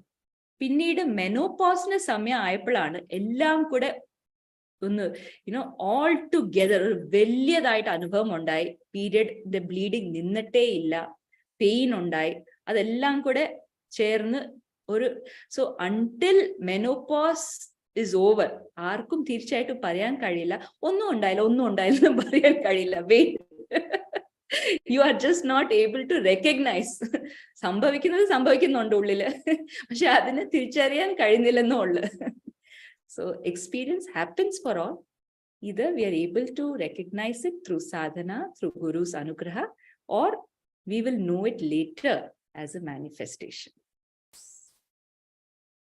ഒരു പ്രാക്ടിക്കൽ ക്വസ്റ്റ്യൻ ആണ്. ബിക്കോസ് ബുക്ക് വായിക്കുമ്പോൾ ഒരു കാര്യം എഴുതിയിട്ടുണ്ടായിരുന്നത്, സ്പോർട്സ് അല്ലെങ്കിൽ ഹെവി ആക്ടിവിറ്റീസിൽ ഇൻവോൾവ് ആയിട്ടുള്ള കുട്ടികൾ അത് കണ്ടിന്യൂസ്ലി അത് പ്രാക്ടീസ് ചെയ്തുകൊണ്ടിരിക്കുക. Even during their menstrual cycle അവരത് ഫോളോ ചെയ്യുമ്പോൾ ഉണ്ടാവുന്ന കുറച്ച് റെപ്പർക്കഷൻസിനെ കുറിച്ച് അതിൽ ഹിന്റ് ചെയ്തിരുന്നു. Do you have any message for parents and coaches? അതായത് ഇന്നത്തെ കുട്ടികൾ പ്രത്യേകിച്ചും എല്ലാം ചെയ്യുന്നുണ്ട്. കളരിപ്പയറ്റ് പഠിക്കുന്നുണ്ട്, ഡാൻസ് പഠിക്കുന്നുണ്ട്, സ്പോർട്സ് കോച്ചിങ് ഉണ്ട്. So pretty much every day of the week എന്തെങ്കിലും ഒരു ആക്ടിവിറ്റിയിൽ ഇൻവോൾവ് ആണ്. Is there any message from your side to parents and teachers, coaches on how together we can make that process easy for the kids? So കേരളത്തിൽ already government ഇതൊരു menstrual leave എന്ന് പറഞ്ഞ് announce ചെയ്തിട്ടുണ്ട്. I think that is one of the best decisions taken, especially സ്റ്റുഡൻസിന് വേണ്ടിയിട്ട്. At least ഞങ്ങൾ ജോലി ചെയ്യുമ്പോൾ ആ ഒരു ഓപ്ഷൻ ഞങ്ങൾക്കുണ്ട്, ലീവ് എടുക്കണോ വേണ്ടയോ എന്ന് ഓപ്ഷൻ ഉണ്ട്. പക്ഷെ കുട്ടികൾക്ക് ആ ഓപ്ഷൻ ഇല്ല. സ്കൂളിലും കോളേജിലും പഠിക്കുന്ന കുട്ടികൾക്ക് സർക്കാർ തന്നെ മെൻസ്ട്രൽ ലീവിന്റെ ഒരു ഓപ്ഷൻ ഉണ്ടെന്ന് പറയണം. കേരളത്തിൽ അത് സംഭവിച്ചിട്ടുണ്ട്. So I think that is the way all the other States also should go. Already ഞങ്ങൾ ഗവൺമെന്റിലോട് ഇത് പ്രപ്പോസ് ചെയ്തിട്ടുണ്ട്. G20 റെക്കമെൻഡ് ചെയ്തു. ഞങ്ങളുടെ ഒരു ഓർഗനൈസേഷനെ ഇൻവൈറ്റ് ചെയ്തപ്പോൾ ഞങ്ങൾ ഇതാണ് റെക്കമെൻഡേഷൻ ആയിട്ട് പറഞ്ഞത്. മെൻസ്ട്രൽ ലീവിനെ പ്ലീസ് മാൻഡേറ്ററി ആയിട്ട് എല്ലാവർക്കും കിട്ടുന്ന പോലെ just have A policy. Especially സ്പോർട്സിൽ ഇവന്റ് നടക്കുന്ന സമയത്തിൽ ലീവ് എടുക്കാൻ കഴിഞ്ഞില്ലെങ്കിലും ട്രെയിനിങ് നടക്കുന്ന സമയത്തിലെങ്കിലും പീരിയഡ് ഉള്ള കുട്ടികൾക്ക് റെസ്റ്റ് കൊടുക്കാനുള്ള ഒരു നിയമം ഉണ്ടാകണം. ഞങ്ങൾ കളരിയില് അല്ലെങ്കിൽ ഭരതനാട്യത്തില് ഈ നിയമം ഉള്ളതാണ്. പീരിയഡിന്റെ സമയത്തില് അത്രയും മാത്രം ദിവസം ട്രെയിനിങ് ചെയ്യാൻ പാടില്ല എന്ന്. ബിക്കോസ് ആ ഒരു സംഭവത്തിന്റെ കാരണത്തിലാണ് ഇപ്പോൾ ഉള്ള മോഡേൺ സ്പോർട്സ് വുമൻ ഇത്രയും മാത്രം ഇഞ്ചുറീസ് ഉണ്ടാകുന്നത്. പീരിയഡ് ഉണ്ടാകുമ്പോൾ ഞങ്ങളുടെ ബോൺ ഡെൻസിറ്റി വളരെ കുറവാണ് പീരിയഡ് നടക്കുന്ന സമയത്തില്. അപ്പോൾ ഇഞ്ചുറീസ് ഒക്കെ ആകാൻ ഹൈ ചാൻസസ് ഉണ്ട്. അത് മനസ്സിലാക്കിയിട്ടാണ് ഭരതനാട്യത്തിലും കളരിയിലൊക്കെ പീരിയഡിന്റെ സമയത്തിൽ ട്രെയിൻ ചെയ്യാൻ പാടില്ല എന്നുള്ള നിയമമുള്ളത്. നിങ്ങളൊന്ന് കമ്പയർ ചെയ്ത് നോക്കൂ. മോഡേൺ ഡേ ഒരു സ്പോർട്സ് വുമന്റെ കരിയർ സ്പാൻ എത്രമാത്രമാണ്? 35 years, മാക്സിമം 40 എങ്ങനെയായിട്ടും സ്ട്രെച്ച് ചെയ്യും. പക്ഷെ ആ മുഴുവൻ കരിയറിൽ എത്രമാത്രം ഇഞ്ചുറീസ് ആണ് അവർക്കുള്ളത്. അവർ പ്രഗ്നന്റ് ആകാൻ ശ്രമിക്കുമ്പോൾ പ്രഗ്നൻസിയിലും ലേബറിലും എത്രമാത്രം ബുദ്ധിമുട്ടുകളാണ് ഉണ്ടാകുന്നത്. ഇനി ഒരു കളരി മാസ്റ്റർ, സ്ത്രീ ആയ ഒരു കളരി മാസ്റ്ററിനെ കമ്പയർ ചെയ്ത് നോക്കൂ, അല്ലെങ്കിൽ ഭരതനാട്യം ഡാൻസിനെ കമ്പയർ ചെയ്ത് നോക്കൂ. 70 years, 80 years ആ പ്രായത്തിൽ പോലും അവർ ആദ്യം 35 years പെർഫോം ചെയ്യുന്ന അതേ ഒരു എനർജിയിൽ പെർഫോം ചെയ്യുന്നുണ്ട് വിത്തൗട്ട് ഇഞ്ചുറീസ്. കാരണം ഇത്ര മാത്രമാണ്. ഡ്യൂറിങ് ദ പീരിയഡ് അവർ പ്രാക്ടീസ് ചെയ്യാറില്ല, ട്രെയിനിങ് ചെയ്യാറില്ല. It influences your overall bone health. ഇത് മനസ്സിലാക്കിയാൽ സ്പോർട്സ് കോച്ച് ആയാലും ടീച്ചേഴ്സ് ആയാലും പേരൻസ് ആയാലും you must somehow make sure that they understand and introduce menstrual leave. ആ ഒരു മെൻസ്ട്രൽ ലീവ് ഇല്ലാതെ we cannot talk about menstrual health. It is impossible. It is just a show. Products കൊടുക്കുന്നു, ഇത് distribute ചെയ്യുന്നു. There's no use. Most important thing, menstruation നടക്കുന്ന സമയത്തിൽ കൂടുതൽ exercise ചെയ്താൽ ബോൺ സ്ട്രെങ്ത് കുറഞ്ഞ സമയത്തിൽ ഇഞ്ചുറീസ് ഉണ്ടാകാൻ സാധ്യതയുണ്ട്, ഫ്രാക്ചേഴ്സ് ഉണ്ടാകാൻ സാധ്യതയുണ്ട്. പിന്നീട് പീരിയഡ് നിന്നാൽ പോലും വളരെ പെട്ടെന്ന് ഓസ്റ്റിയോപൊറോസിസ് അല്ലെങ്കിൽ ബോൺ റിലേറ്റഡ് പ്രോബ്ലംസ് ഉണ്ടാകും. അതാണ് ഇപ്പം സ്പോർട്സ് വുമൻ സ്ത്രീകൾക്ക് ഉണ്ടാകുന്ന ഈ ഒരു അവസ്ഥ. സോ അതിനെ അവോയ്ഡ് ചെയ്യാൻ menstrual leave is the only way out. And Kerala has done it. So ആരെങ്കിലും ചെയ്തിട്ടുണ്ടോ എന്ന് ചോദിച്ചാൽ Kerala has done it. So we don't need another example. Yes, ഇത്രയും തിരക്കുള്ള ലൈഫ് സ്റ്റൈലില് ഞങ്ങൾക്ക് വേണ്ടി സമയം മാറ്റിവെച്ചതിന് വളരെ നന്ദി Sinuji. Looking forward to more talks on similar topics മലയാളത്തിൽ തന്നെ. So thank you so much. Thank you so much. Once again എൻ്റെ ഭാഷയിൽ തെറ്റെന്തെങ്കിലും ഉണ്ടായിട്ടുണ്ടെങ്കിൽ ക്ഷമിക്കണം. വളരെ വർഷങ്ങൾക്ക് ശേഷമാണ് ഇത്ര മാത്രം മലയാളത്തിൽ സംസാരിക്കുന്നത്. So I am sorry for any mistakes made and thank you so much for the invitation to Sangam Malayalam channel. Thank you. Namaste. Thank you.